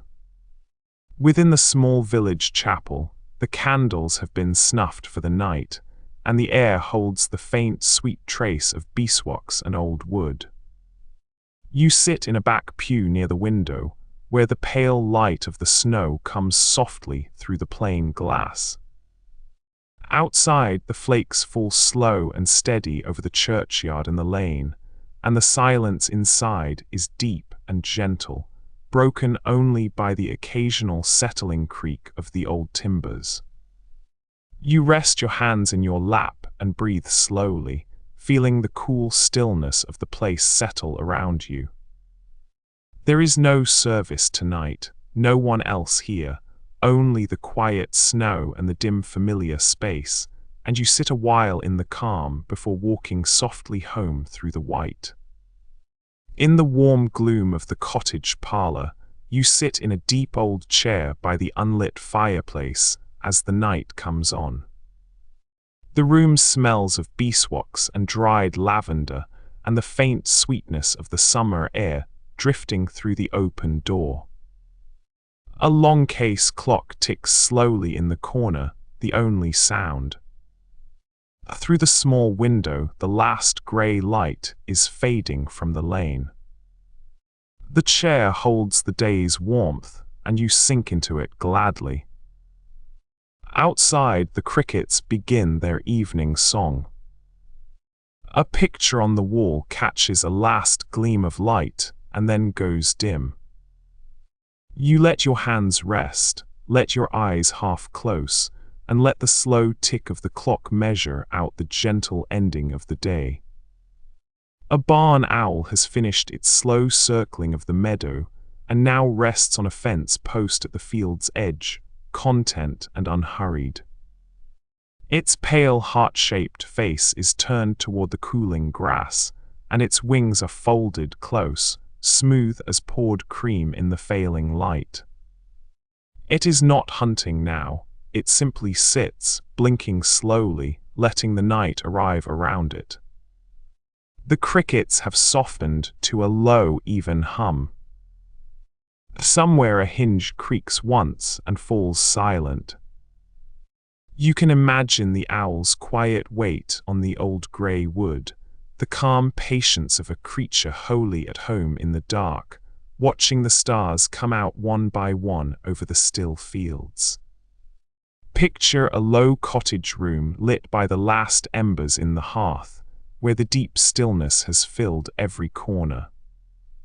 Through the open lattice window a faint breeze drifts in, cool and clean, ruffling the edge of a linen curtain so gently it seems half asleep itself. The fire ticks now and then as a log settles into ash, sending up a slow curl of warm light across the beams overhead. A kettle sits quiet on the hob, long since cooled. You are wrapped in a soft woolen blanket, sinking deeper into an old chair, and the breeze carries the faint smell of hay and night air. There is nothing to do here but rest, and let your eyes grow heavy in the dim, gentle glow. The track across the downs runs pale and chalky in the failing light, winding between fields of grazing sheep gone dim and gentle in the dusk. You walk slowly along it as the great sky deepens overhead, the sun a swollen orange disk sinking into the haze of the far horizon. A lark drops singing from the high air and falls silent in the grass. The turf is springy and warm beneath your feet, scattered with harebells and the small bright stars of eyebright. A soft wind carries the smell of thyme and warm earth. You pause at the top of a long, slow rise and look out over the vast, quiet, rolling land, watching the colors deepen and fade, and a great peace as wide as the sky itself settles slowly over you. By the bedroom window, you part the curtain just a little and watch the snow fall through the dark, lit faintly by the lamp left burning below in the lane. The flakes drift slow and aimless, settling on the sill outside in a soft growing ridge. A frost has bloomed across the lower panes in feathery silver, and the cold radiates faintly from the glass against your face. Behind you the room is warm and dim, the bed deep and inviting beneath its quilts. The whole village lies hushed under the falling snow, every roof rounded and white. You watch the flakes a while, their endless gentle drift, and feel your eyes grow heavy, the deep cold beautiful and distant beyond the warm and quiet room. Beneath the kitchen window the herb bed releases its scent into the cool night air, the day's warmth slowly drawing the oils up from leaf and stem. Lavender and thyme and rosemary grow tangled together in the dark, their soft grey shapes barely visible. As you brush a hand lightly across them, a gentle wave of fragrance rises, clean and green and calming. The dew lies cool on every leaf. The bees that worked here by day are long gone to their hives, and the herbs stand quiet and untroubled in the starlight. The whole little bed breathes its quiet sweetness into the dark. You stand close and breathe it in slowly, deeply, and the calming green scent fills your chest and loosens your shoulders, drawing you gently toward the long, soft ease of sleep. The moon hangs full and pale above the sleeping village, and its light pours across the rooftops like something poured slowly from a pitcher. You stand at the edge of the lane where the cottages end, and you see how every thatched roof has gone silver, every chimney soft and grey. The dirt road glows faintly beneath your feet, smoothed by years of cart wheels and quiet footsteps. A low stone wall runs alongside, and the moss upon it looks almost blue. Somewhere a cow shifts in its byre content. The air smells of cool grass and old wood. You breathe it in slowly. Nothing here asks anything of you. You simply stand and watch the village rest beneath its gentle, borrowed light. In the woodshed behind the cottage, among the neatly stacked logs, a tree creeper has crept into a hollow it has scooped in the soft bark for the night. By day it spirals up the trunks of the orchard trees, searching every crevice, but now it presses itself tight into its small bark bed, tail braced, feathers fluffed, a tiny mottled shape in the dark. The shed smells of cut wood and dry moss. The day's thin high song has ceased. You can picture the tree creeper tucked flat against the log, breathing soft and quick, its small heart warm within its feathers. The woodshed lies still and dim and fragrant, and the little bird rests in its bark hollow, safe and snug, until the dawn calls it out to climb once more. Down in the village square the well stands wrapped in mist, its bucket still and dewy on the rim. The cobbles are dark with damp and shine, faintly, where a low lantern still burns in someone's window. You cross the empty square slowly, and the fog parts just enough ahead of you and closes gently behind, as though the morning were keeping pace at your shoulder. The baker's shutters are not yet open, but a warm smell of dough drifts out somewhere underneath the cool grey air. A cat sits on a doorstep, paws tucked under, watching the mist with calm, unblinking eyes. You feel no hurry to be anywhere. The square holds you softly, quiet and grey and kind. In the cottage garden the mist clings to the rows of beans and the heavy heads of the cabbages, beading on every leaf and softening every edge.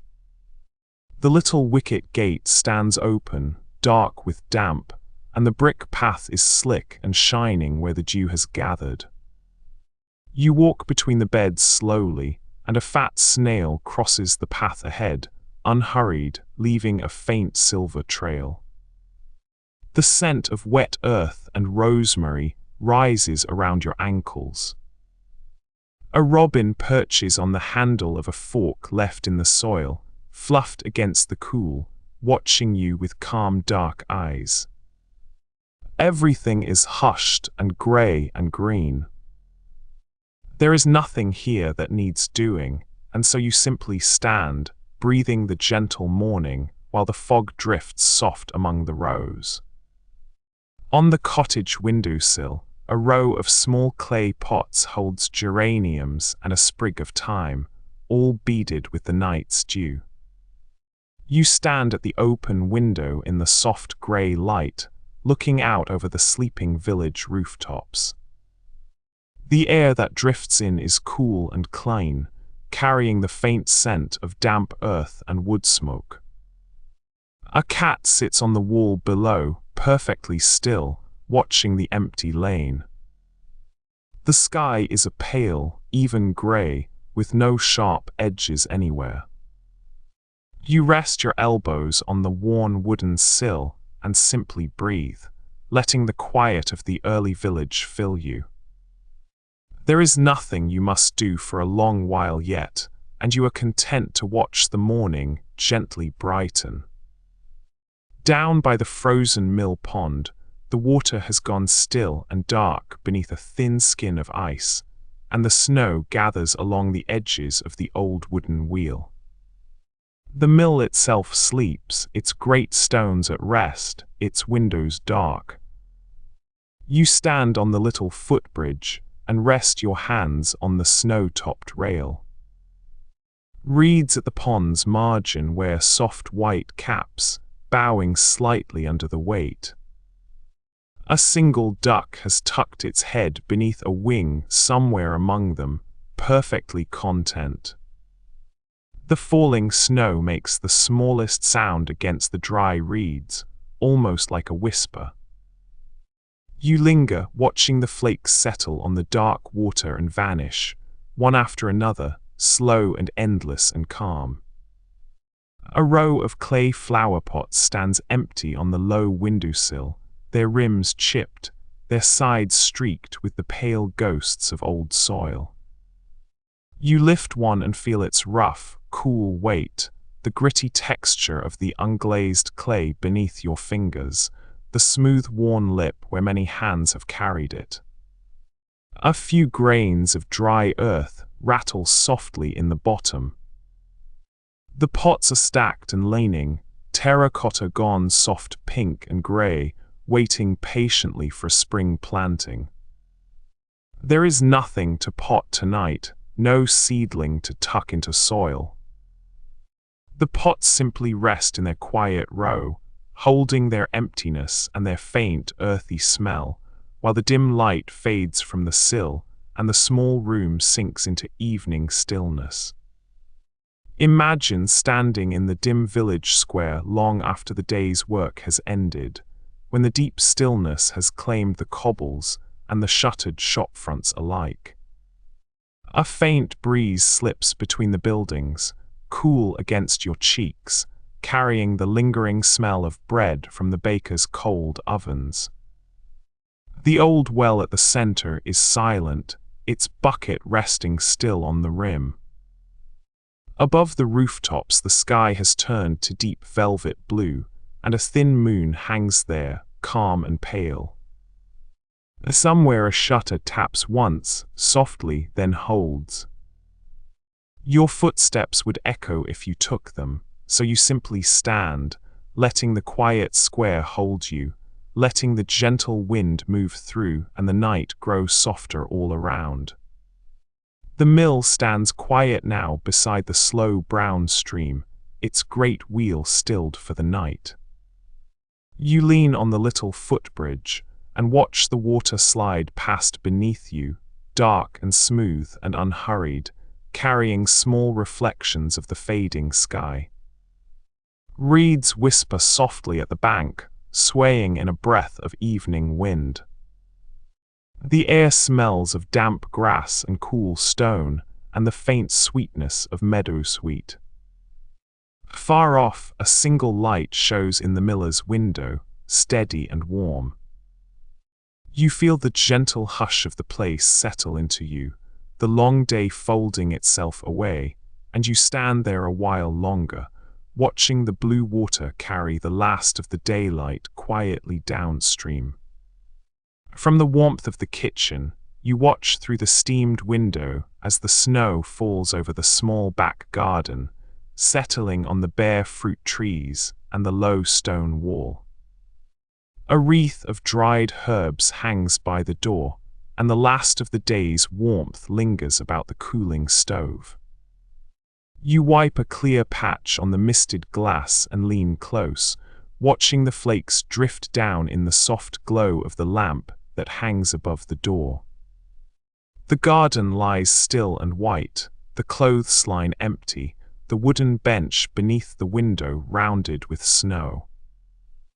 The night is windless and deep. You stand at the window with a warm cup in your hands, content to watch the gentle fall, the kitchen close and warm around you, the snowy garden quiet beyond.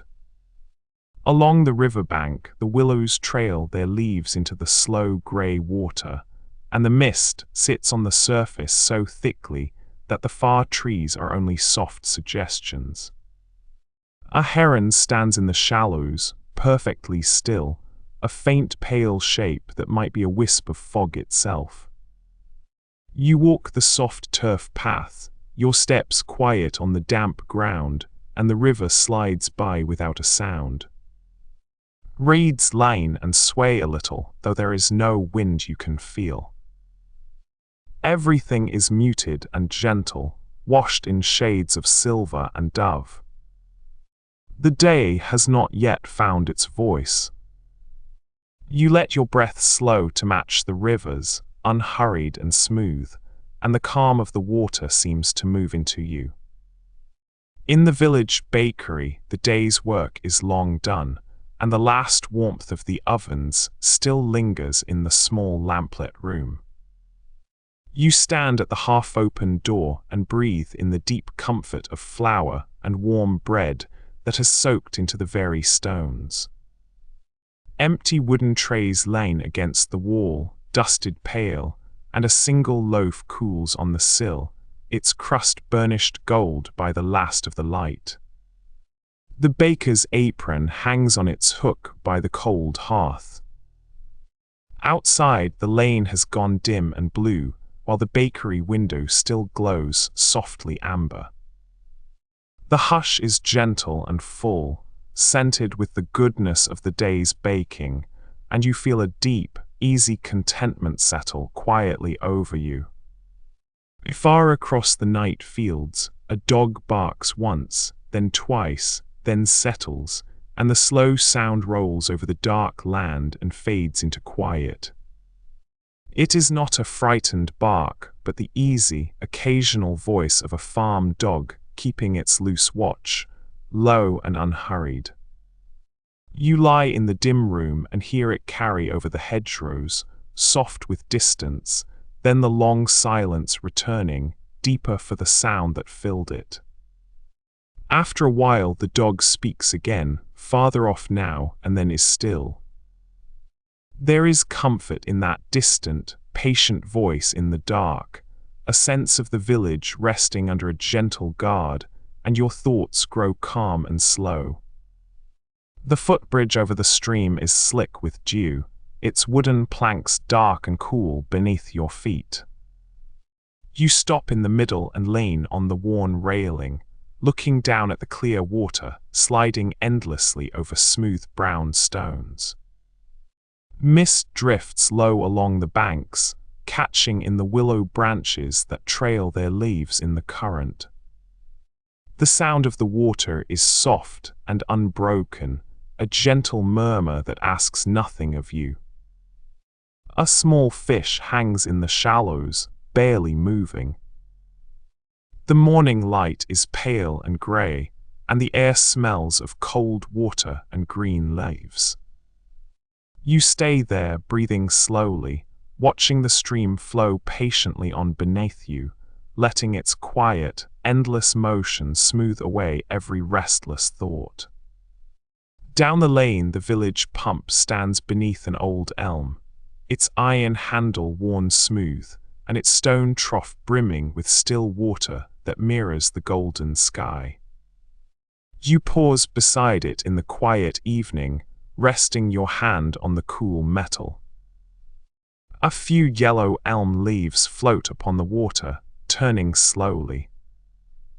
The cobbles around the pump are dark and damp, and the air smells faintly of moss and cool stone. A small bird flits down to drink at the trough's edge, ripples its reflection, and is gone. The lane stretches empty and golden in both directions, the cottages shuttered for the evening. You stand a while in the gentle hush, watching the last light shimmer on the still water of the trough, soothed by the deep and simple peace of the place. The blacksmith's forge has been quiet for hours, its great fire banked down to a low red glow that breathes faintly in the dark. You pause in the open doorway, where the warm air from the day still pools. The anvil sits silent, a heavy dark shape, and the tools hang in their patient rows along the wall. Outside, the evening is soft and full of the smell of warm metal and ash. A cricket starts up somewhere among the cooling cinders. The single ember light flickers gently, casting slow shadows that lane and settle. There is a deep stillness here now that the day's hammering is done, and you stand a while in the warmth, letting that stillness move into you.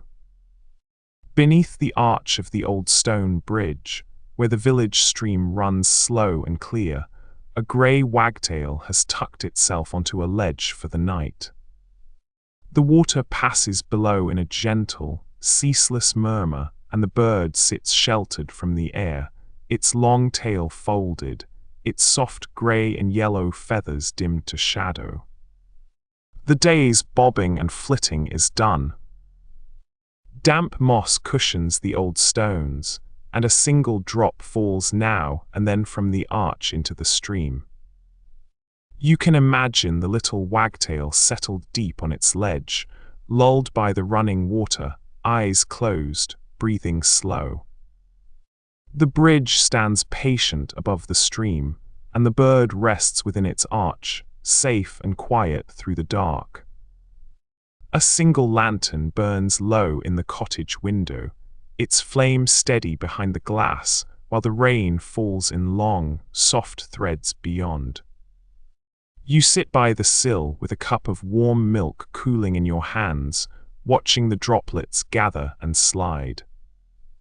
The lane outside has gone silver and still, the puddles widening slowly between the stones. No one passes, no one needs to. The fields beyond the garden wall drink quietly.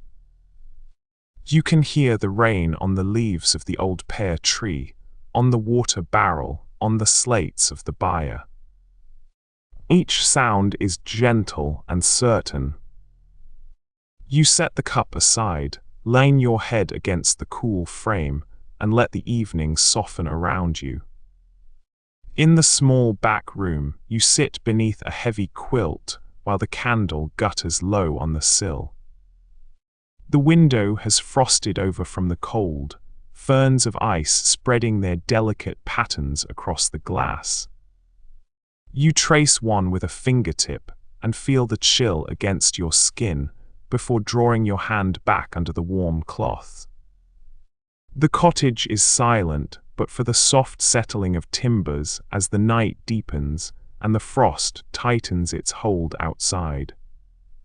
A draught stirs the candle flame, then steadies. The patterns on the glass seem to grow as you watch, slow and silver and endless. Your breathing softens. The little room holds its warmth close, and the deep cold beyond the walls only makes the quiet here feel kinder. In the rafters of the village granary, where the year's grain is stored against the winter, a turtle dove has come to roost in the warm, dim air. By day its soft purring call drifts from the trees, but now it sits quiet on a high beam, feathers smoothed, head sinking gently toward its breast. The granary lies cool and shadowed below, heaped with golden grain, fragrant and still. The day's gentle song has faded into silence. You can picture the turtle dove perched serene upon its beam, swaying the smallest amount as it drifts towards sleep, warm and unhurried beneath the old timber roof. The night settles soft over the granary, and the dove rests within it, safe above the harvest, until the morning light returns. On the dresser, a small tin of beeswax polish sits open, its surface dimpled and golden, smelling faintly of honey and turpentine. You dip a fingertip and feel the soft, waxy give of it, cool and smooth, leaving the faintest shine on your skin. A worn cloth, stiff with old polish, lies folded beside it, soft brown at the edges. The tin's painted lid, set aside, shows a faded picture half worn away. The wood of the dresser glows softly where it has been rubbed over the years. There is no polishing to be done tonight, no shine to raise. The tin simply rests with its lid off, breathing its quiet honeyed scent into the dim room, while the dresser settles into shadow and the evening grows still. From a window down the lane, the slow, soft notes of a music box drift out into the night, a thin, gentle melody turning over and over as it winds slowly down. Each note is small and clear, chiming a little farther apart as the spring loosens, the tune stretching and softening towards stillness. You stand in the cool dark and listen to the little melody wandering out into the quiet, growing slower and more tender with each turn. There is something sweet and fading in it, like the last thought before sleep. The notes spread out, softer and softer, until only one last chime hangs in the air and then dissolves, and the gentle quiet that follows feels like rest itself. From the low hill above the village, you can see the rooftops gathered in the valley below, their thatch and tile softened by a blanket of morning mist. You sit on the cool grass with your arms around your knees, watching thin threads of chimney smoke rise here and there as the first hearths are lit. The fields beyond lie in long bands of grey and faint green. A sheep bell sounds somewhere, single and far away, then is quiet. The sun has barely begun to warm the eastern sky. Everything below moves slowly, if it moves at all. You breathe the clean, cool air of the high open ground and watch the village wake by gentle inches, untroubled, your mind as still as the wide and quiet valley. You walk a hedge-lined lane where dog roses and honeysuckle tangle together in the deep stillness of the summer dusk. A faint breeze moves along the hedgerow, cool and sweet, lifting the heavy perfume of the honeysuckle and carrying it gently over the lane. The flowers nod and sway, pale against the dark leaves, then go still. A few moths drift slowly among the blossoms, soft and silent. The lane curves on ahead into the soft grey dark, in no hurry. You move slowly along the worn path, breathing the sweet night air, and the gentle wind through the flowering hedge and the deep quiet make each step feel like sinking deeper into rest. Out where the village fields meet the edge of the old woodland, you stand at the stile in the spring dusk and look into the trees as the last light fades among them. The wood is full of the green hush of evening, the new leaves dark against the paling sky, and a soft carpet of bluebells glows faintly blue in the gathering shadow beneath.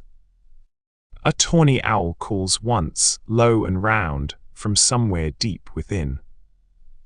The air that drifts out from the trees is cool and earthy and sweet. A blackbird gives its last clear notes and is still. There is a deep and ancient peace at the woodland's edge at evening, the great quiet trees settling toward night, and you rest a moment on the worn stile, in no hurry, letting the gentle dark draw near. Imagine standing by a low gate at the foot of a sleeping pasture, where the deep stillness lies over the dewy grass in the last of the light. A faint breeze moves across the field, cool and soft, carrying the smell of clover and warm animal and damp earth. A few cattle rest in the far corner, dark, contented shapes, breathing slow in the dusk. The gate's wood is smooth and cool beneath your folded arms. Above, the sky deepens toward night, and a single star brightens over the line of the hills. A nightjar chirrs softly somewhere, then falls quiet. You lean on the gate in no hurry, breathing the sweet field air, and the gentle wind and the patient dusk settle a deep calm over you. Picture the small stone bridge that crosses the village brook, where the water moves so slowly it barely makes a sound. The deep stillness of the late evening lies over everything, and a faint breeze comes and goes, lifting the smell of wet moss and cool river stones up to where you rest your hands on the worn parapet. Below, the brook slides darkly between the banks, carrying a single fallen leaf in no hurry at all. The willows on either side hang motionless, then sway just slightly, then hang still once more. A moth passes by, soft and aimless. You watch the slow water until your thoughts move just as slowly, drifting downstream with the leaf, and the quiet wraps gently around your shoulders. At the edge of a stubble field, you sit on a heap of warm straw bales and watch the swifts cross the golden sky. The afternoon has ripened into deep amber, and the cut field glows softly all around you, dotted with the long shadows of the bales. The straw is dry and warm beneath you, prickling pleasantly, smelling of dust and summer. A gentle breeze carries the scent across the field. Far off, a dog barks once and falls silent. The swifts wheel high and silent, their wings catching the last bright light. You lean back against the prickly warmth and let your gaze rest on the wide glowing field, feeling the deep stillness of the harvest's end settle quietly into your tired, contented body. Behind the cottages, a kitchen garden lies drowsy in the slanting sun, and you wander its narrow, grassy paths. Rows of beans climb their wooden poles, leaves glowing softly green where the light shines through. Bees move among the flowering herbs, and the warm air is thick with rosemary, thyme, and sun-warmed soil. A watering can rests against a low fence, its metal warm to the touch. You crouch to feel the loose, dark earth crumble between your fingers, cool below, warm on top. A robin lands nearby and tilts its head, then hops calmly along a furrow. The garden is humble and well tended and utterly peaceful, and you breathe its green fragrance and feel your thoughts grow as slow and easy as the lengthening light. Settled in the wide window seat of the old stone cottage, a soft cushion at your back, you watch the night through the small leaded panes. The room is dim and warm, the last embers glowing low in the hearth behind you.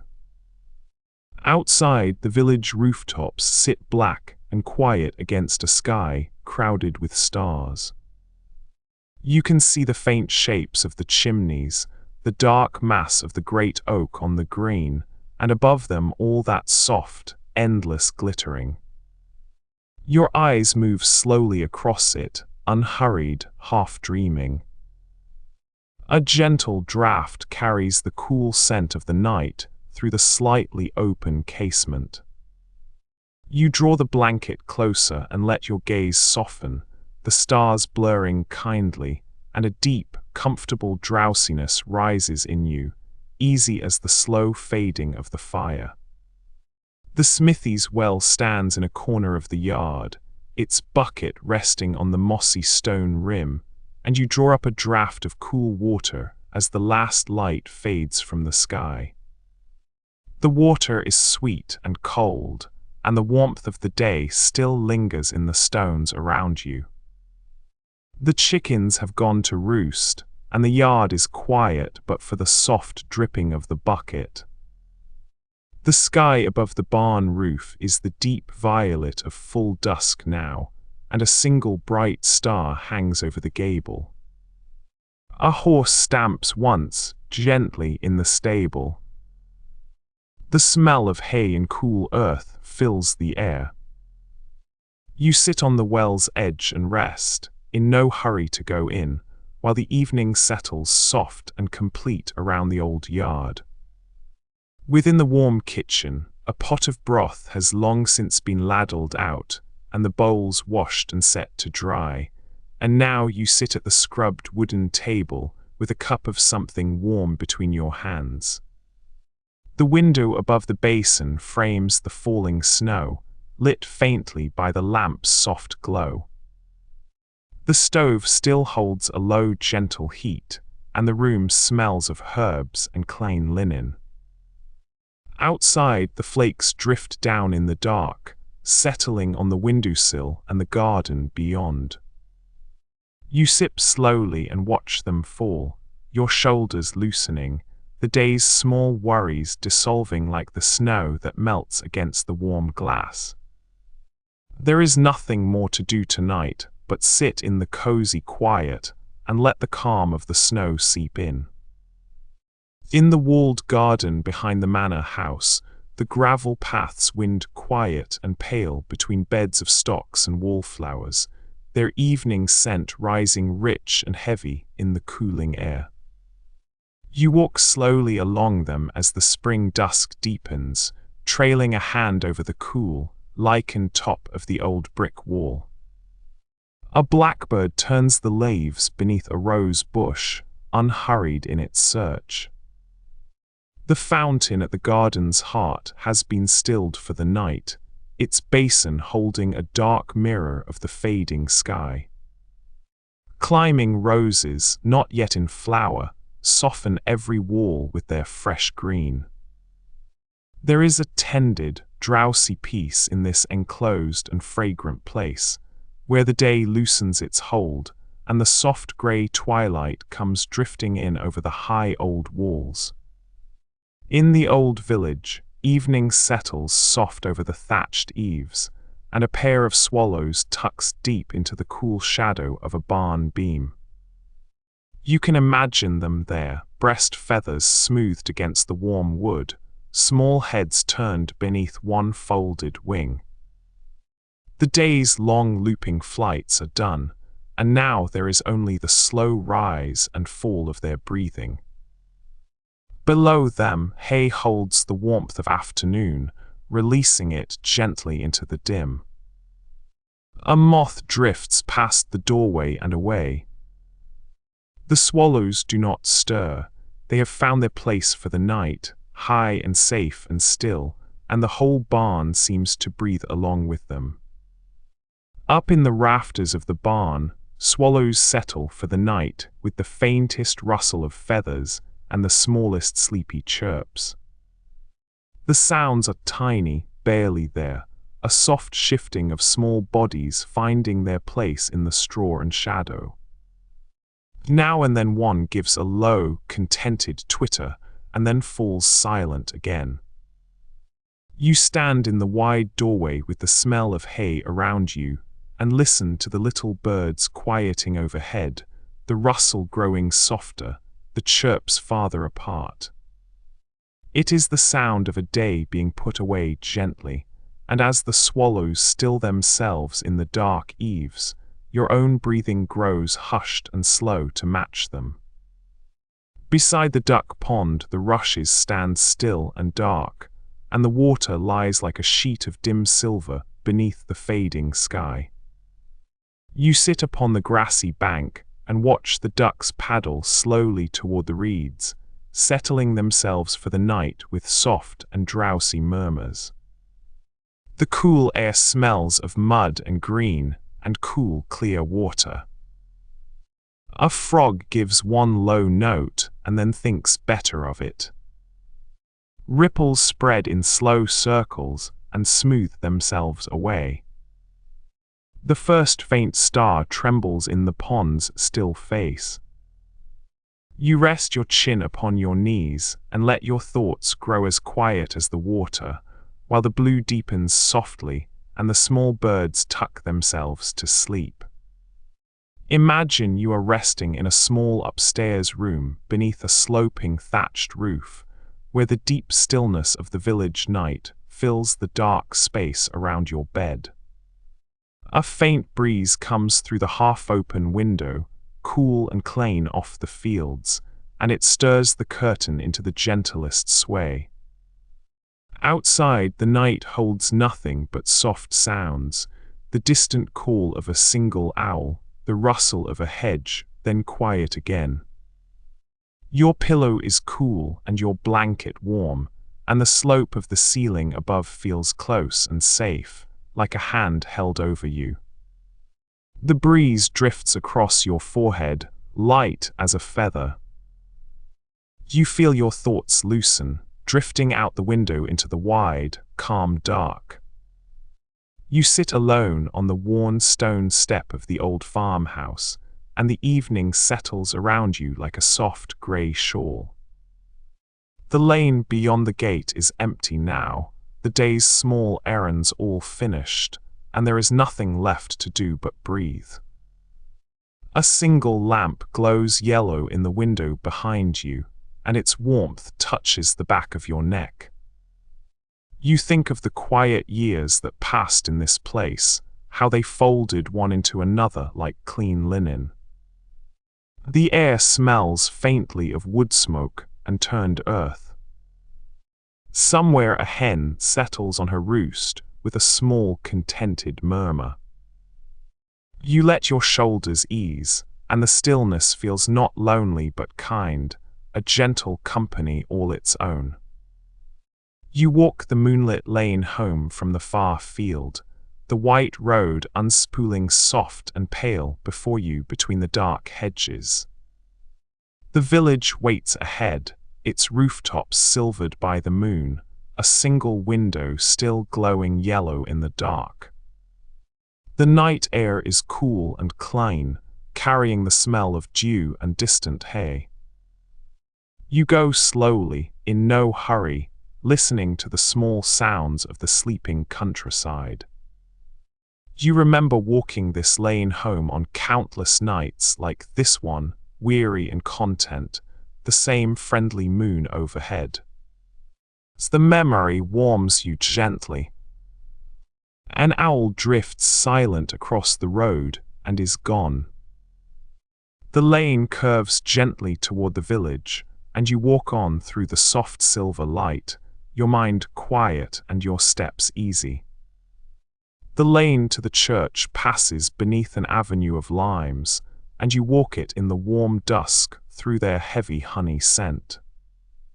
The flowers above hum faintly with the last bees of the day, a soft, drowsy sound. As the light comes down green and dim through the leaves, even now at evening. The ground is dappled with the day's last warmth. Ahead, the squat grey tower of the church rises against a sky going slowly violet.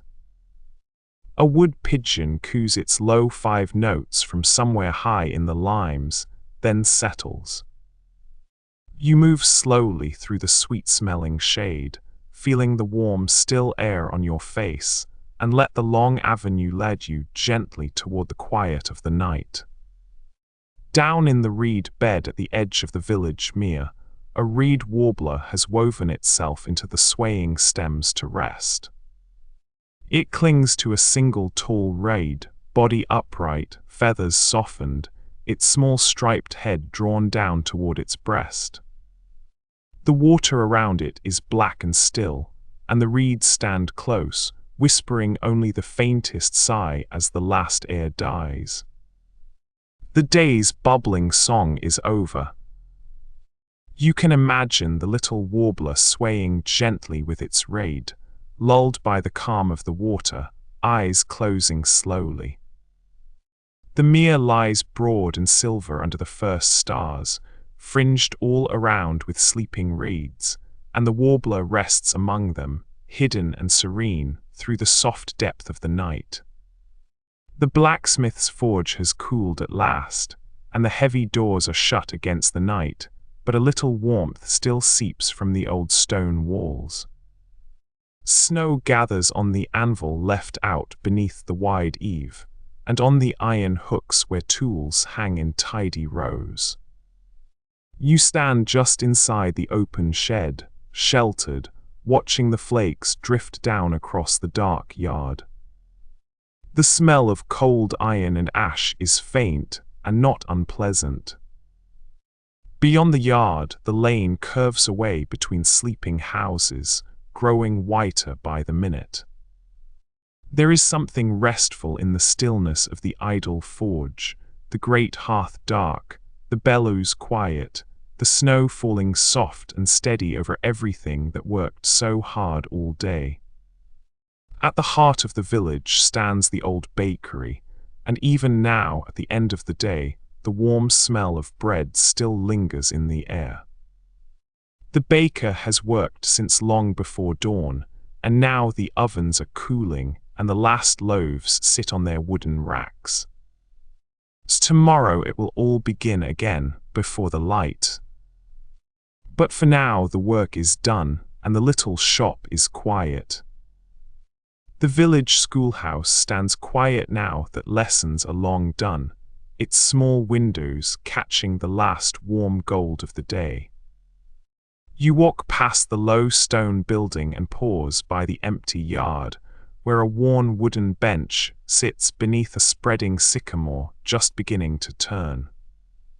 Fallen leaves lie scattered across the swept stones, their edges curling brown and gold. A swing hangs motionless from the old tree, stirring only faintly in the soft air.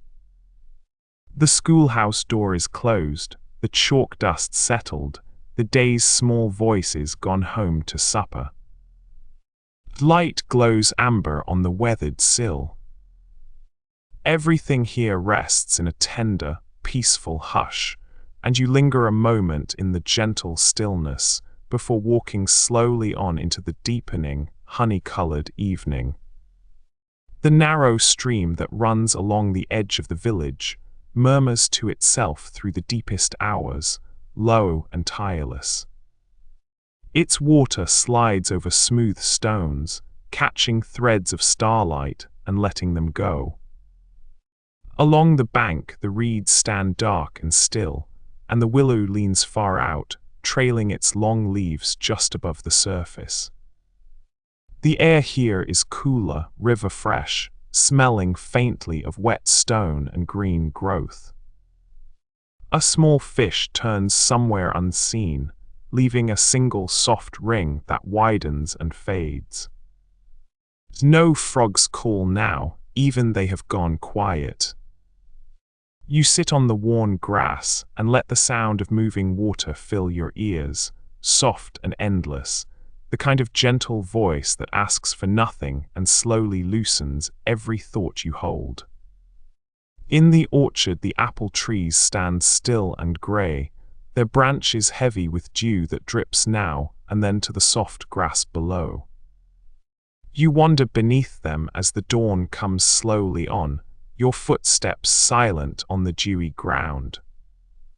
A few early petals have fallen and lie pale against the dark earth. The air is cool and faintly sweet with blossom.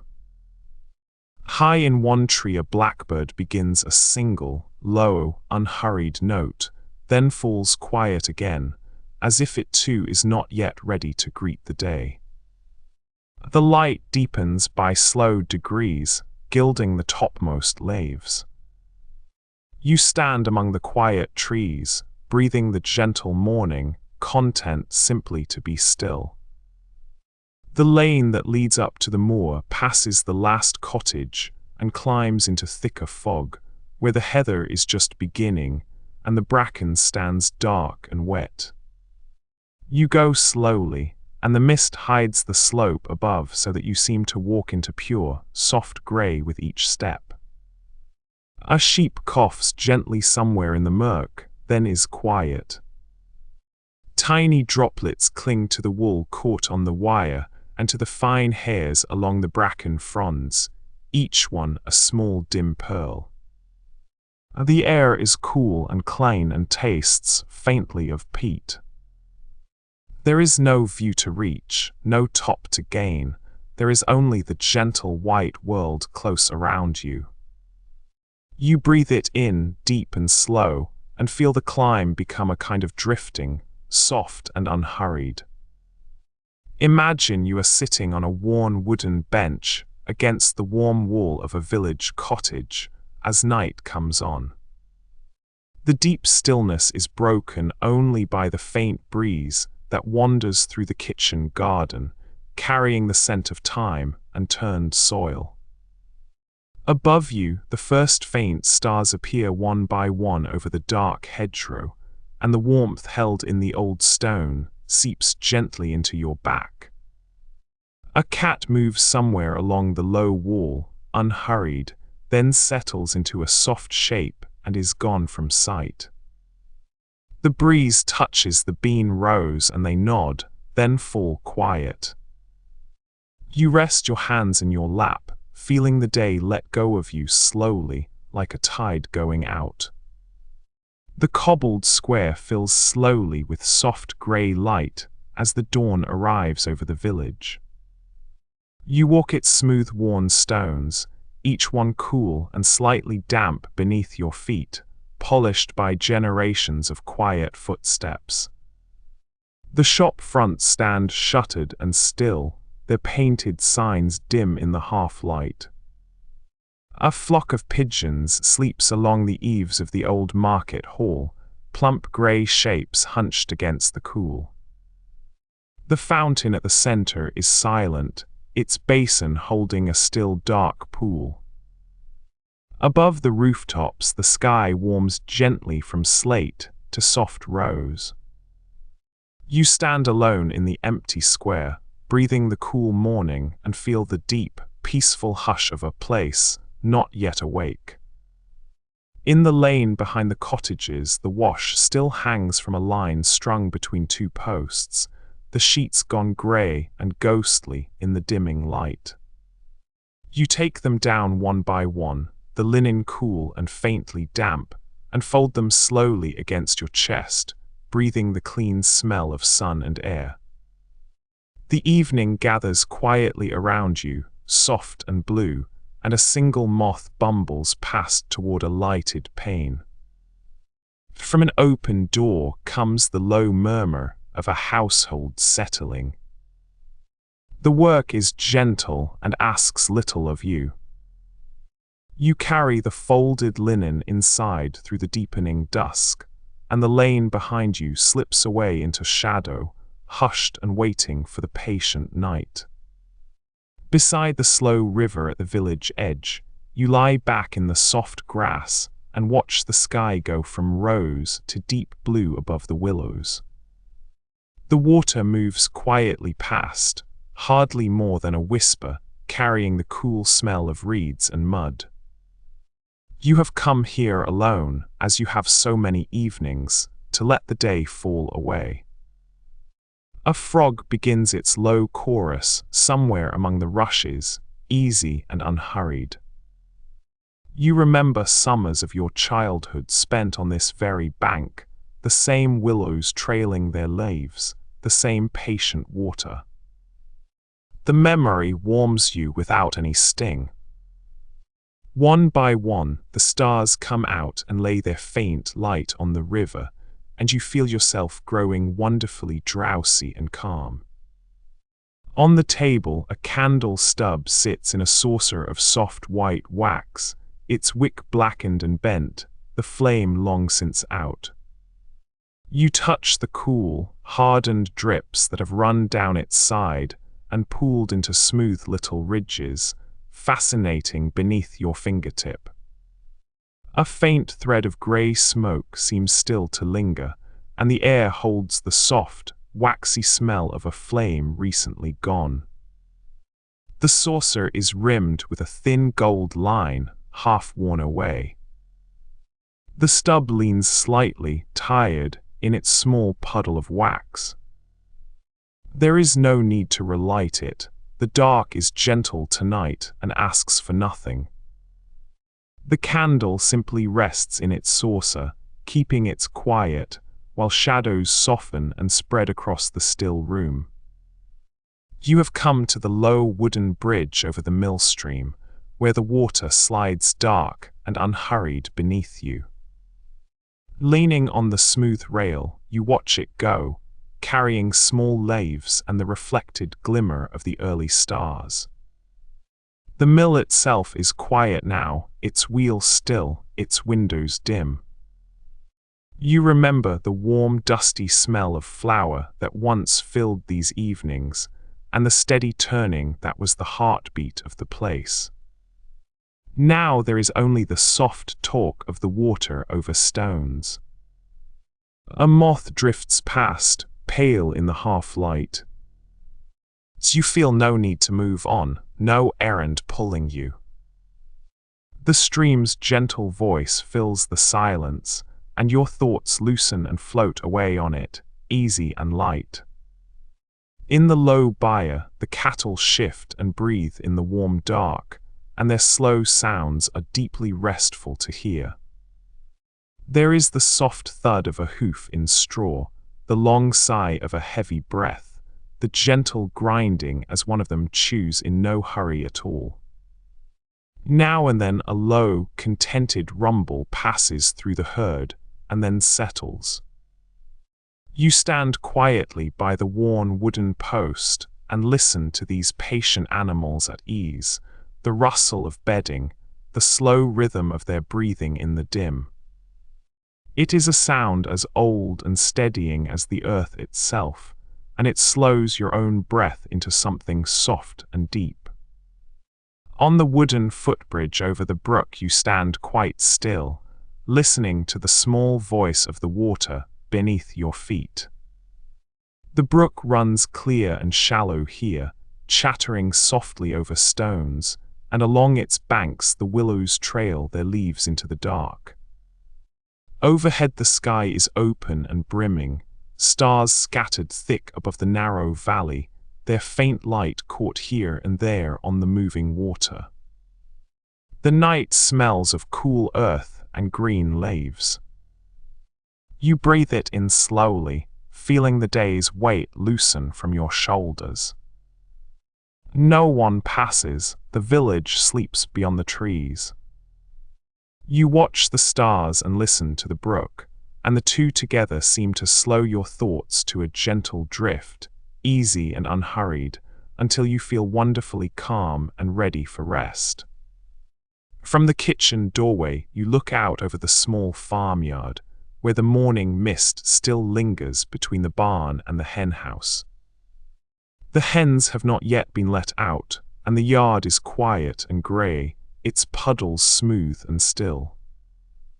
A wheelbarrow rests against the wall, beaded with dew.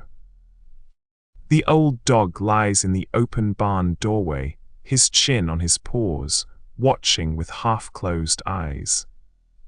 Far off a cockerel calls, unhurried, and falls silent again.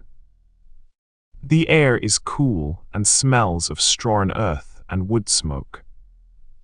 You lean against the doorframe with a warm cup in your hands, simply watching the farmyard wake by slow degrees, and feel the easy, ordinary peace of the morning settle softly through you.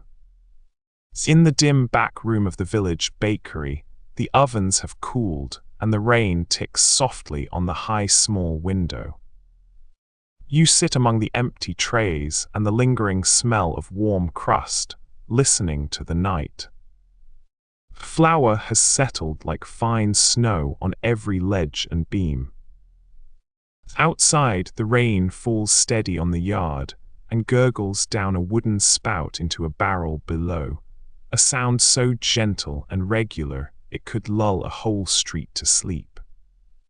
The lane beyond glows faintly where one window still burns.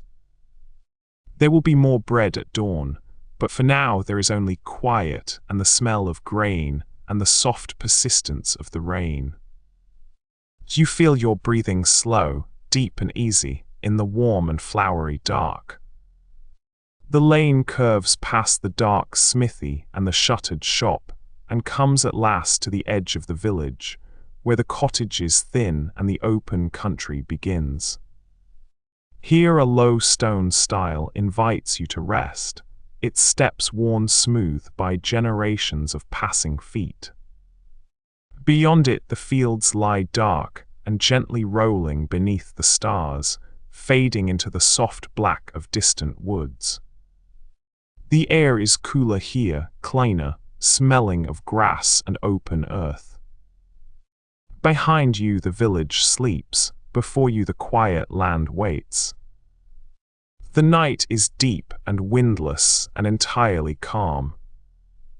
You sit on the worn stone stile between the two, the sleeping village and the resting land, and a deep contentment settles over you, balanced peacefully in the gentle dark between home and the wide, quiet world. The first grey light settles over the sleeping village like a soft breath. You drift along the empty lane where dew clings to every blade of grass, beading silver on the worn fence posts. The cottages stand quiet, their thatched roofs dark against a sky that is only beginning to pale at the edges. A single window holds the faint glow of a banked hearth. Smoke rises straight and slow from one chimney, curling into the windless air. The world has not yet woken, and you are simply here, watching the dark soften into something gentler, breathing in the cool sweetness of the morning, letting the hush of the hour hold you in its quiet, unhurried embrace. Let everything be quiet now. The village rests, the fields lie dark, the wide night keeps its gentle watch over the sleeping land. You may rest too, fully and deeply. Let your breath slow, your thoughts still, your body sink into the warmth beneath you. There is nothing left to do tonight, nothing left to carry. Simply let go and let the slow rhythm of your breathing draw you down into sleep. Feel the deep peace all around you, holding you safely in the dark. Drift now, gently and surely, into a long and untroubled rest.